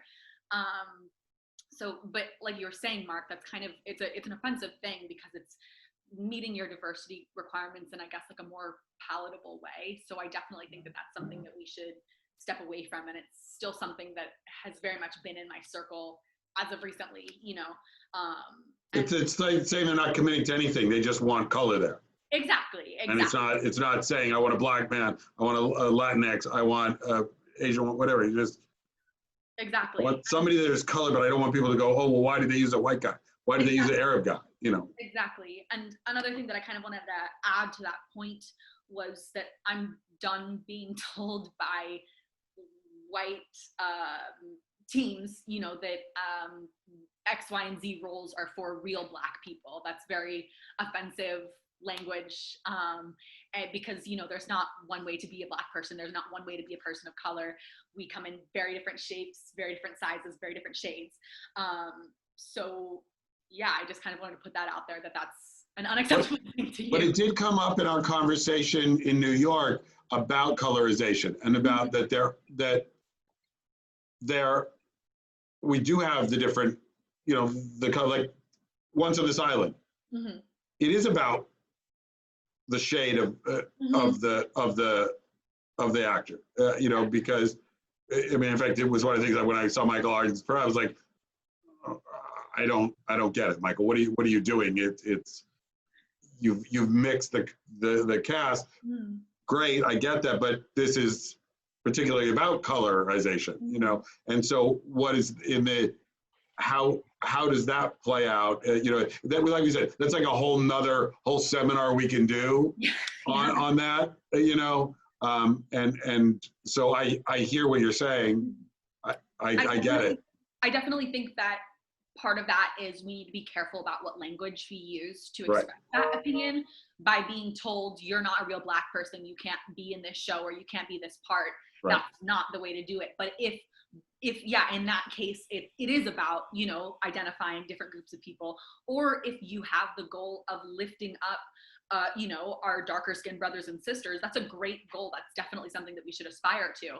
But you can do that without knocking down other people of color. Knocking down, right? Yeah, and Amir actually, he's not here now, but Amir in our very first town hall said, stop telling the white actors that they went diverse. Because now you're pitting us against each other. You're making it seem that somebody stole a job from you. Yeah. That doesn't necessarily yours because you were white. You know, they didn't give it to the, it wasn't yours to have, and they gave it to the Black actor and went diverse. Maybe he was better than you. You know, maybe it just, you didn't do as good a job acting as he did. You know, which you know is a thing. So I'm sorry, Vera Lynn. Thank you, Katie. Oh, I'm muted. There's so many things that that keeps coming up as different people are saying things that's popping up in my head. Of course. And one of the things that that we as actors of color have to deal with, and is, I don't know if anyone's familiar with the term code switching. You know, it's really about knowing who's in front of you and how you're going to respond in any given situation. And we do that. We have to do that all the time, you know, in situations, in particularly in what we do as actors, you know, depending on what show you're in and all of that. So that whole idea of that dual thing that we have to go through, you know, when you're going to be yourself, when you're going to have to switch over for your audience, whoever your audience is, and that's something that I think that white people have to start to realize too, that we don't need to be put in that situation or feel that we have to we cannot be who we are and be accepted fully for who we are. If we're going to be our Black selves, well, you go damn well accept me for my Black self. I don't need to have to be something to make you a little bit more comfortable. So that's one thing. And then when we talk about, you know, a lot of our interracial, biracial, I should say, you know, members, you know, they have to deal with that ambiguous thing about, ooh, can I fit into this? Or I'm not going to fit into that category. But then as someone, I'm a Black woman, I'm not a huge woman. I'm not, you know, sometimes people, even in that situation, even your physical, what you look like, there are a lot of roles that, you know, I remember reading for a role once, it was supposed to be a so-called a ghetto mom. And the casting director, as I was about to leave the room, she said to me, and I kid you not, she said to me, Marilyn, you know, I'm going to just tell you this because I don't want you leaving here thinking that you didn't do a good job, because I think you nailed the role, but you're not who they're looking for. And what she was basically telling me is I didn't look, I wasn't big and you know, I wasn't a huge woman. I didn't have, you know, come in looking a certain way. And those are things that sometimes drive me crazy. Even being on a set sometimes, I remember a makeup artist telling me once, as I'm sitting in the chair, she says to me, oh, okay, you're fine, because I was in the chair for 2 seconds. Next thing I know, she's telling me, oh, you're good, you're ready to go. And I'm like, I'm looking at myself, you didn't do anything. That's what I'm thinking. And she read my mind, basically, because she said to me, oh, well, you know, because, you know, I just can't make you look too pretty, you know. What are you saying? Because I'm a Black woman, I have to look, you know, crazy. I can't be attractive. I can't, because of the role you're playing. You're just a mom. You know, what does that do? You, if it's a white person sitting in your chair, do you think that? So it's like, these are a lot of things that people don't even really think about. Now, when she said that to me, and I looked at her and I said, why? And then she told me, she says, well, you're not the lead. So, you know, because you're not the lead or you whatever, because I'm a Black woman in this situation, I cannot look a certain way. And these are all these kind of things as I'm hearing, you know, somebody say, oh yeah, I remember that situation. I remember that. Right. It's just so much that they, you know, a lot of times people just don't realize when they open their mouths to say things, what it really, how it really affects the person they're speaking to. And a lot of times as a Black person, I think sometimes people don't take those things into consideration. I don't know why, but our feelings aren't, taken into concern because we're not who they, we're not white, or we're not, a certain circuit level or whatever. But there's so many aspects of this business that can just really drive you crazy. But some of these things, again, it's all through conversation and speaking out. When the makeup artist said to me, I can't make you look that, she looked at me when I asked her why. It's like, oh, why am I asking? Why should I not look a certain way? Why do I have to look less than who I am simply because the norm is you shouldn't look that way, you shouldn't be pretty, you should, if you're going to play this role as this ghetto mom, you got to be, a certain size, you got to look a certain way. It's just, these are just things that, I don't know, in conversations with some of these, it has to come up, because a lot of times most of the time we walk out of there bearing the brunt of these microaggressions. Absolutely. Absolutely. Quanah.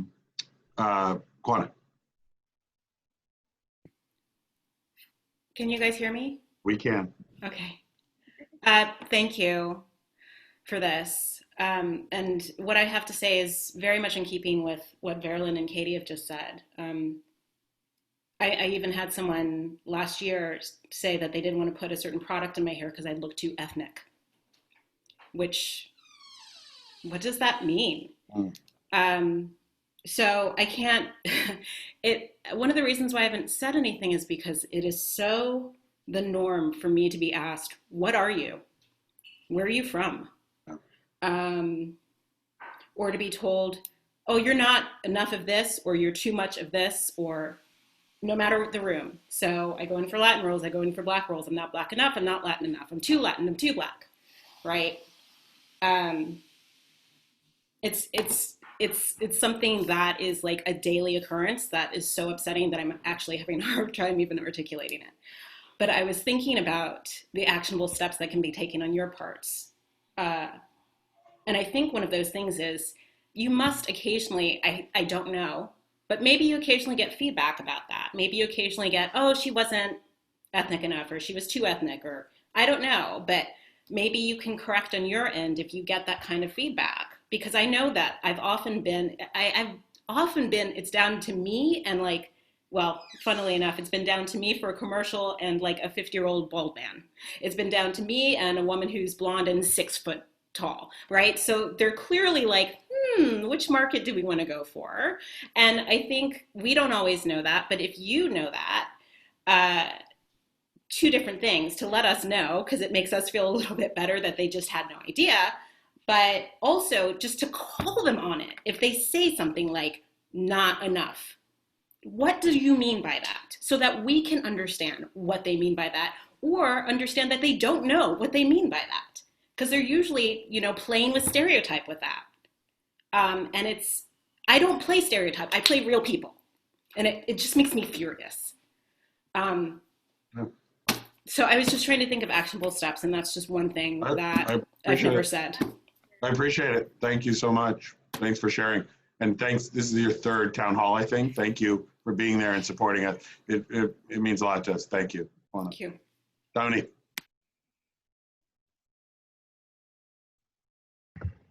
Hi. First off, thanks so much for doing this. This is great. And so many things have come up, and I've been like taking notes in my planner as I do. So many things, of course, that I want to comment on. But the one thing that sticks out to me the most is mostly, once again, that ethnically ambiguous situation. Yeah. And I think I go back and forth with it because it is on every breakdown that at least I'm submitted to, that I see. And I've been very lucky and very happy being a client with you guys because pretty much since Frozen, I think a lot of the rooms that I have been in because of you guys have been for roles that are typically played by white people. And I have been in those rooms and I've been in front of that table. I think the only negative thing that has ever come from that is I usually am the only person of color in that waiting room for that role. So I don't necessarily see that as a negative thing because, hey, I'm getting that far. But when I do walk into the room, I always feel like I am, for them, being the Black version of that character versus me being the best version of that character. I feel like that's what they want from me, is to bring that side of it versus me just being the best actress I can be for that. And I know that has like nothing really to do with you guys, but like that's the uncomfortability sometimes I feel in the room, is that I have, it's always, can you sing this a little bit more this way more? Of course I can do that. I'll do what you need, versus what I hear with the other girls singing ahead of me, or the notes that they were given coming out of the room. Because of course we talk, we're all actors, like, oh, what they say, or, and then notice being in the room and doing something completely different. And then when the role is cast, their version of ethnically ambiguous is a white girl with olive toned skin and brown hair.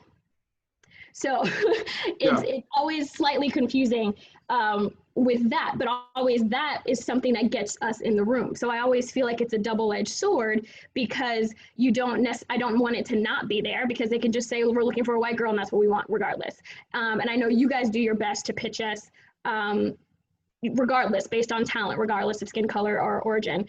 And I appreciate that, but I know that being in the room, that is something that I've experienced most of the time, realizing that all the work I do, I try to do it not because I'm a Black person. And then the work they want me to do is to be my Blackity Black self, because they're like, we're gonna cast this Black Cinderella, sure.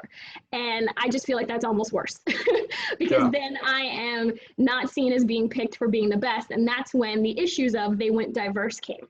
Because I feel like that turns around and people go see a show and go, well, the reason why they didn't want to cast me is because they wanted this Black girl to sing like that versus being the best version of Cinderella, because I'm just going to put it out there, of themselves, and so that always falls into that. There's always that category. And if I'm doing that, then also sitting in front of a creative team of white people, I feel like I am perpetuating the stereotype that they want.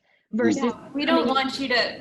And maybe the question is, when you get that call back, the question to casting is, are you seeing other women of color? We don't want Dominique to be the Black option if you choose to go that way. We want Dominique to attend this callback because she's one of the best, and you want to cast the best. I mean, am I understanding?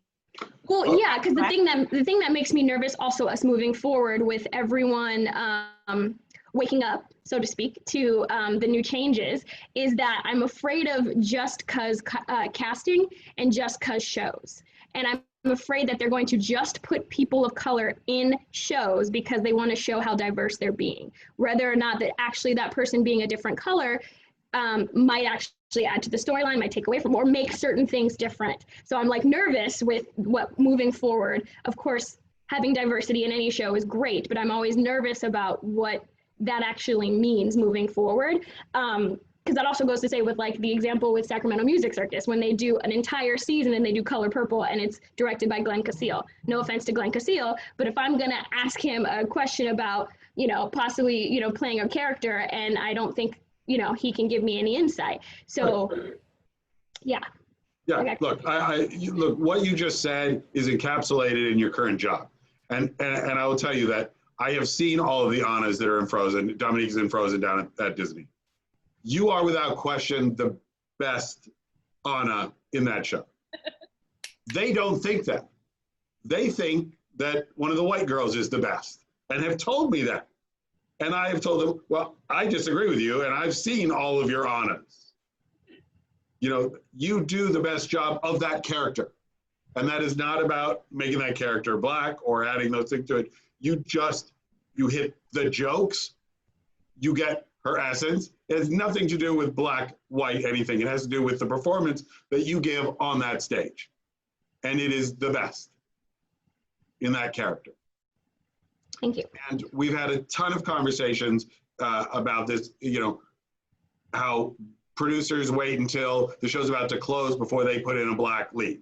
Waitress is the current example that's being brought out, right? They waited until the show was going to close before they gave Nikki Robinson a shot at it. And Or we had an actress that went down to the wire on Frozen, the national tour, and she didn't get it, and it went to I think it was Carolyn Braverman or whatever her name is, Carolyn Bauman. And it really opened our eyes to, well, there was no difference in the talent or the ability. You just have given Carolyn Bauman more chances and more opportunities. So she understudied, she covered, she played the lead. And so, yes, you think, well, let's hand it to Carolyn Bauman because she's had that opportunity that you didn't give Black actresses on that same journey. So we're working from our end to try to, eliminate those kind of things as well. Look, I always say go in the room and make them find a reason to say no to you. Be so good that they make their decision hard, and it's not about the Black choice, the white choice, making it more Black, making it, I always say your agents are doing their job right. If you are the only face of color in the room, at least they are seeing you past, they're seeing for your ability, your talent, right? You embody honor, you embody empathy, you do those things that you have done because of your talent. I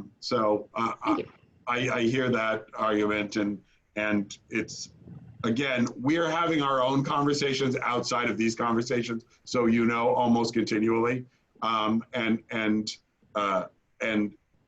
taking in all of this input from our clients and taking it out and hearing your conversations and trying to take it out into the community and within our own selves to make sure that we're making, the best things we can for you when we're out there. So thank you. Thank you. Shyla?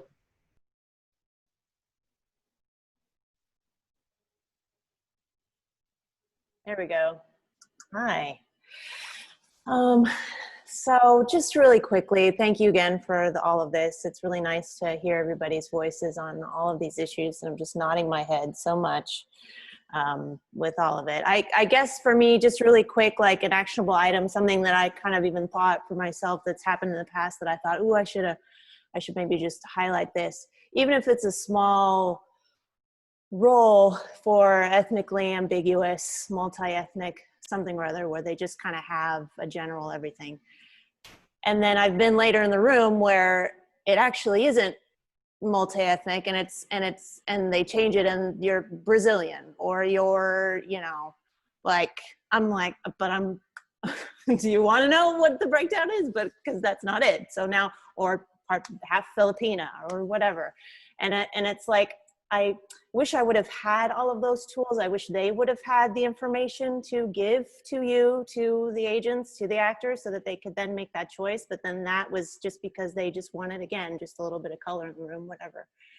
So I would say, I would love, I know sometimes like even just the whole script, I've even, just for a small thing, I haven't even, sometimes I've gotten it because I thought I understood it based on the sides, but then I didn't afterwards. So just asking what the breakdown is for the multi, asking what that is, maybe. I don't know. I think that's why the ethnically ambiguous question becomes, well, will you go Black? Because ethnically ambiguous just means I can't tell what you are. Right. So does that mean you're not going to cast a Black woman? Because if you're not going to cast a Black woman, I'm not sending you Dominique Patton. She's a Black woman. Right. I'm not going to send you Grace Wu. She's an Asian woman. So it's what are you really trying to do? Is it intrinsic to the story? We're not supposed to know what she is until the end when there's a twist and we find out she's got a Black father. Oh, well, great. Okay. So that helps me now. It helps me now to give you the person you want. We know our clients better than you do. Casting, production. A billion times they said, I want to see so-and-so. And I'll say, okay, I don't think so. I think it's so-and-so. And they'll say, well, okay, put them in, but I still want to see blah, blah, blah. Because the casting director doesn't want to admit they're wrong. And 9 times out of 10, the person I suggested gets the call back and the person they suggested doesn't, because I know my clients better than you do. I know what they're going to do better than you do. I know what their abilities are. I know what they're going to bring to the table. I know what their essence is. And what you're telling me you want is this. I'm telling you this is what it is. get them in the room and let me show you how much you're going to love them. Right. And they do that. So that's, Right. you know, so that's why for us to do, we have to do a little bit of digging. I always say, I think we've done a fairly decent job of representing our actors in a, what we would call at the time, colorblind way. We now know that that's a mistaken phrase and very clearly why it shouldn't be used. But we can do better, and we have to do better. So we have to wake up every day and go, oh, as good a job as we think we did, we have to do it better. We have to push for those answers. We can't just get our times and grind them out and hand them to the assistant and get them out because there's 6 theaters that are doing rep and they're putting out 150 auditions in a week. We have to dig deeper.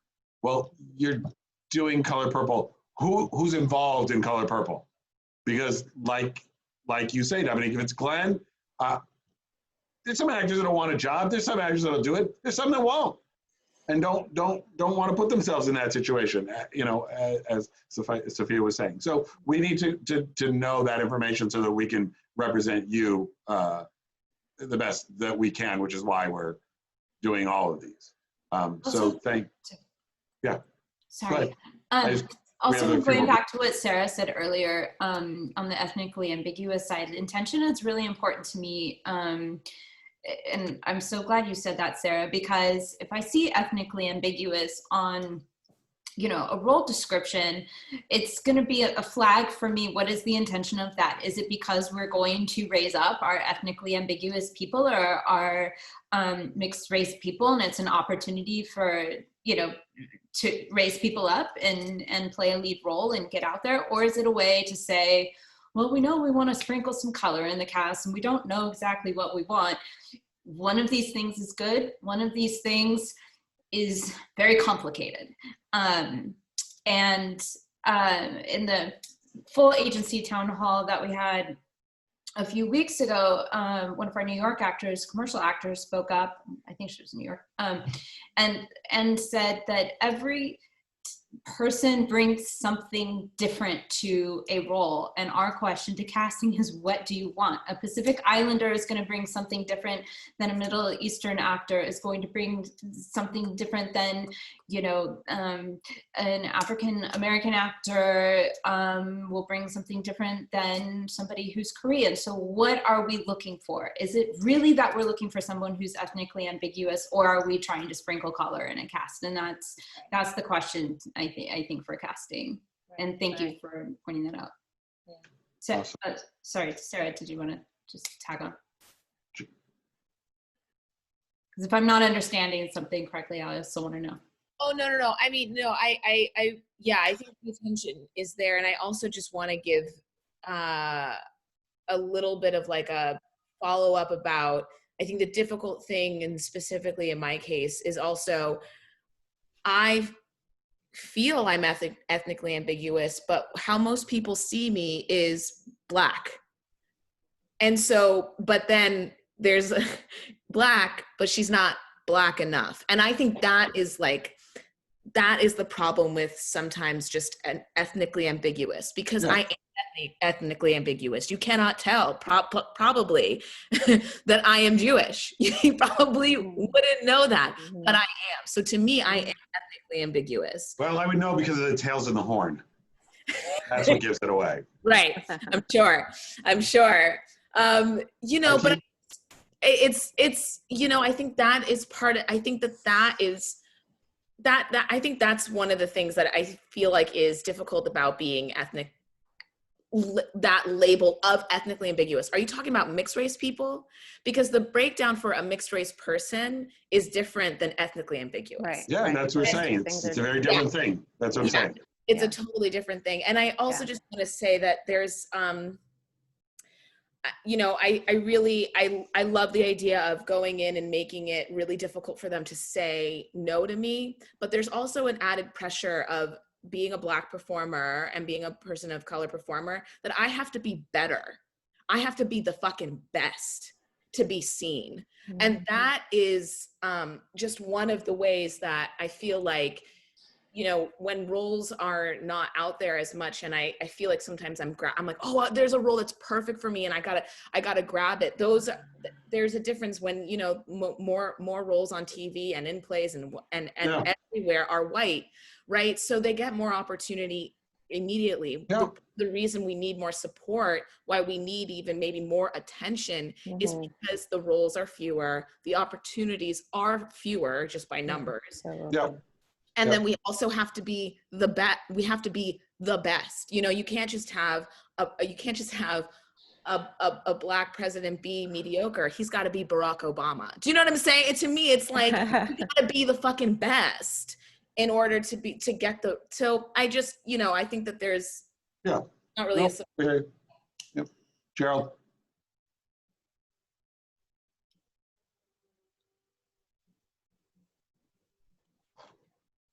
Gerald, can you raise your hand? Where are you? Yellow shirt. Yellow shirt. Hello. Gerald with a J, not Gerald with a G, because Gerald with a G goes good, not J. Girls are so funny. There you go, Gerald. Oh, no. Cannot hear you. No, you're muted. And that's not something I've ever usually said about you, Gerald, that you're muted. Maybe it's your headset. Is it plugged in? Oh, he made the turn. He made the I need help turn. You know that one where you go, do you unmute this thing? Yep.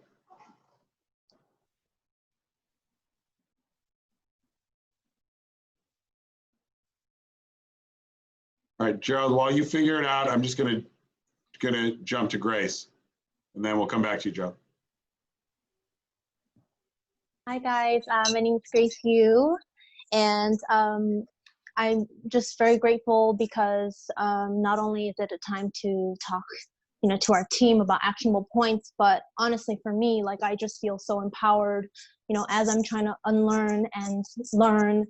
I just feel empowered by, you know, our fellow clients here to really what it means to take up space. Because, you know, even as I was trying to raise my hand, like I was shaking to speak up. But I think Verilyn just left, but how she was just able to ask why.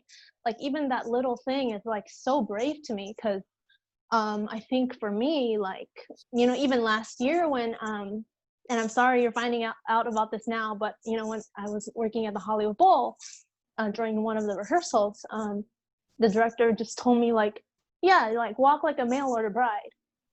And in that moment, like, I don't know why I couldn't say why, like Verilyn, you know? And I think it's because like, you know, we talked about it a lot, but it's like, we don't want to cause a scene. I'm at the bowl. You know, it's like an amazing contract. And so it's like, I don't want to overstep. But even just coming to this town hall, sorry, I came late, but even though coming to this town hall and just hearing these stories of like how, you know, other people handle situations like that, like now makes me think like, oh, what if I just said why? You know, the little thing like why. And that was my question before, like, what should I have? Like, what practically should I have done? Should I have just not said anything during the rehearsal and then during a break like call someone, or you know, but just hearing about how Verilyn handled one of her situations of just asking that small, you know, and standing up for yourself, like even in that moment, it was just really valuable for me to hear and come to this town hall. So I thank you guys. But yeah, it's like there's a lot, you know, but no, it's a lot. The sprinkling color, you know, a lot of times when I get these amazing auditions, like, and it is specifically, they are looking for Asian people, you know, it's very rare that they're looking for like Asian leads. So like sometimes, you know, even with the bowl or, you know, different breakdowns, like it does feel like when they are going Asian for a role or specifically asking for Asian actors, like it's hard not to feel like an afterthought. Like I'd rather, I just want to be in the all ethnicities like breakdown, you know, like I want to be in the Regina George breakdown. And you'd be not, great, Regina George. Oh my God. I mean, the world is already freaking burning, so we're there. You know, and not just Gretchen Wiener's track, because you know the cast how they cast Ashley Park is like, oh, they want Asian, so like maybe she could be a great, like I just want to be in the all ethnicities breakdown, and like Dominique was saying, be the best. And there is a pressure of like, oh wait, she doesn't, look like she's an American girl. So it's like there is that pressure of always being undeniable in the room and being the best. And I think even Audra McDonald has said you just have to be twice as good. So there is that like pressure, but she took it a little overboard. Yeah, she's like She got like 5 times as good. It's like you gotta relax, yeah. Audra. Yeah. So I mean, I'm just trying to baby steps, but I thank you guys for having this, because it's just really making me reevaluate everything, like even from the little things of showing up to these callbacks and auditions. And like I would literally find myself clocking how many people of color are in the room. And if I see another Asian girl, like I'm like, okay, and it's like a dance call or something, I'm like, I find myself, okay, we need to space out because they're not going to know. They're not going to be able to tell who's who. Like I find myself doing that, But anyway, I just wanted to thank you guys for having this platform, not only to speak with you guys, but also to just hear from each other and know these stories that are happening in the KMR family. So thank you again. Gerald, did you figure it out, buddy? Because I know you are playing the next Regina George. So. Unmuting. Now can you hear me? Is that better? Oh, hey, guys. I have to say, what an unbelievable forum. I haven't seen this many ethnic people my whole career in theater. I'm telling you that. It's crazy, right? No, it's coming from a OG perspective. I've been with KMR for almost 40 years. And I have been that actor who's always taken on the white parts, who's understudied everyone, who was cast, cast the way they thought they shouldn't be, but it was always getting back to who could do the role. And what I wanted to do was give you younger actors some encouragement and thank you for taking on the battle of your time and knowing that all the things that you are doing did not go in vain, that you're paving the way for the next generation that's coming. So take on the battles, take on the roles. When you get a chance to get on stage and do your thing, you're changing things. But sometimes that the burden that you feel while you're going through the change and while you're carrying the change yourself seems overwhelming, but it shouldn't be. You should wear that as a badge of courage to know that this is where the business has evolved to until this point, and know that you are carrying that water to the next generation so things continue. And that's why the conversation has been so amazing to me, because I come from a different place where the water was carried to a certain place of the one really who was the only Black person in the show for 70% of my career, going, what the hell is going on? But I knew through that questioning and the trust of they knew that I could handle those roles, and the trust that you were good enough, because a lot of the business really relates to that, of whether you can trust, as much as we talk the things we talk about here, which are wonderful. But when you get in that room and you have that power, you have to allow them to have that trust. That's why you have to be twice as good sometimes. And you're in that room because you're supposed to be. So don't ever look at that as a negative. Look at that as the opportunity to change a generation. It's funny, I just finished the national tour of Aladdin, and I played the role of the Sultan. Now I know the Sultan is from North Africa, and any other person that's been cast in the role has been a lot lighter skinned than I was. But I was the only person left in the room, and I'm thinking, you know what? I was in the waiting room. I said, the rest of you guys, you can go have lunch because this is my gig. You don't understand. I'm going home with this. So anyway, but I ended up getting the role, and the pride that I had the whole time of knowing that a darker skin actor was playing this role, when obviously it should have been a lighter skin. And now, you know what? Everyone across the country has gotten the chance to see they walk out and Jasmine's dad is Black. Most iconic character in Disney. So I, those opportunities are there, and I don't want you to hold yourself back from grabbing those opportunities, because we must take advantage of them while we have the opportunity. And that's what changes things. Them seeing that face, them seeing you out there, those casting people trusting you that you can do their work as you still go through the rest of the fight that we're going through. But I say, take those roles, take those covers. Any way that you get a chance to get out there, you're changing things, not only for yourself in the short term, but you're changing a lot more for the long term that's carrying your part of this ongoing struggle as this evolves. So I just want to give some encouragement of love, and it's just so beautiful to see everybody telling their stories and what they're going through, because I've never experienced anything like this, because I've always been, you know, I felt I've been, come on, y'all, tote that barge, I'm carrying this baby, we're going. If I had to do it by myself, this is going to change. And you know what? That it's led to this, and it's a wonderful thing. So I just want to give you my words of encouragement, and thank you guys for taking on the fight of your generation. Thank you, Gerald. And congratulations on your son. Oh, thank you very much. One down, one to go. Amir, and then we'll wrap it up. Amir? That was, Gerald, that was incredibly moving to me. So I just want to say thank you. I actually, I was already going to say this, but it kind of piggybacks on what Gerald was saying, that every opportunity we're given is a chance to show out, you know what I mean? And look, we all want to get jobs because we're the best, but there will be times, because the power structure is still white, because the decision makers are still white, there will be times where we get roles because of white guilt. There will be times when we get roles because they're trying to sprinkle in some seasoning. And as awkward as that might be, that is still work.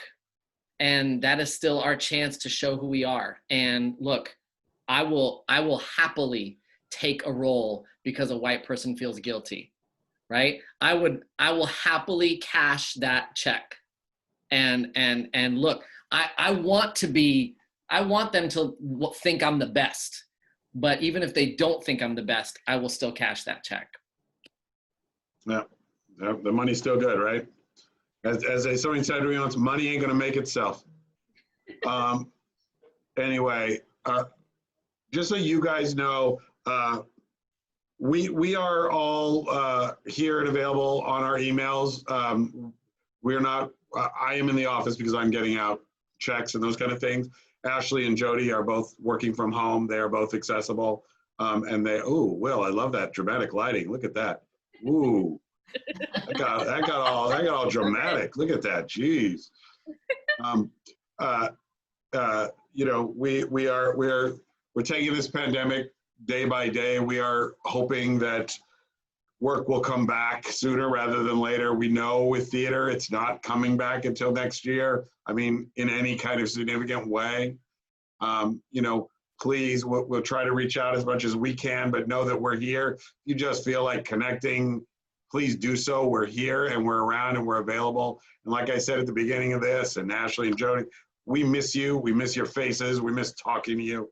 We miss getting you out on those things. Oh, except for Jacques, because he just got back. We didn't have a chance to miss you yet, Jacques. he just got done. But you know, we are here. Our emails are open. Our phones are open. You know, please reach out if you have anything. And know that we're here for you. We've got your back. We want the same thing that you want, which is to see you guys get what you deserve. And we're going to do everything we can do in our capacity to make that happen. So thank you guys for the 2.5 hours you've spent with us. We wish it could be so much longer. And Dana, eat something besides popcorn and popsicles and shit like that. I've been watching you eat that crap. I've known you 30 freaking years. Eat better. I'm afraid to unmute you, but go ahead. Okay, listen, Mark. I had to do something instead of hearing you drone, okay? How boring can you be? I can be more boring than this. You know that. Oh my God. I mean, I'm not going to be as boring as that thing I sat through with you with the food playing, whatever that thing was. Whoa. Hey, but like you said, the money is good, right? Money ain't going to make itself. Money ain't gonna make itself. I love you all. But Dana, I love you more. Right. We've been what together? What? How many years? 30 years? 30 years. 30 years. 30 years. I watch your children grow up. Yes, and I have black hair. And you have black hair. You did have black hair, but I've still seen you in black hair. Sometimes that wig you wear on Saturday night, it's nice. Okay, guys. What? Okay, right. Okay. Bye. Appreciate you all. Thank you.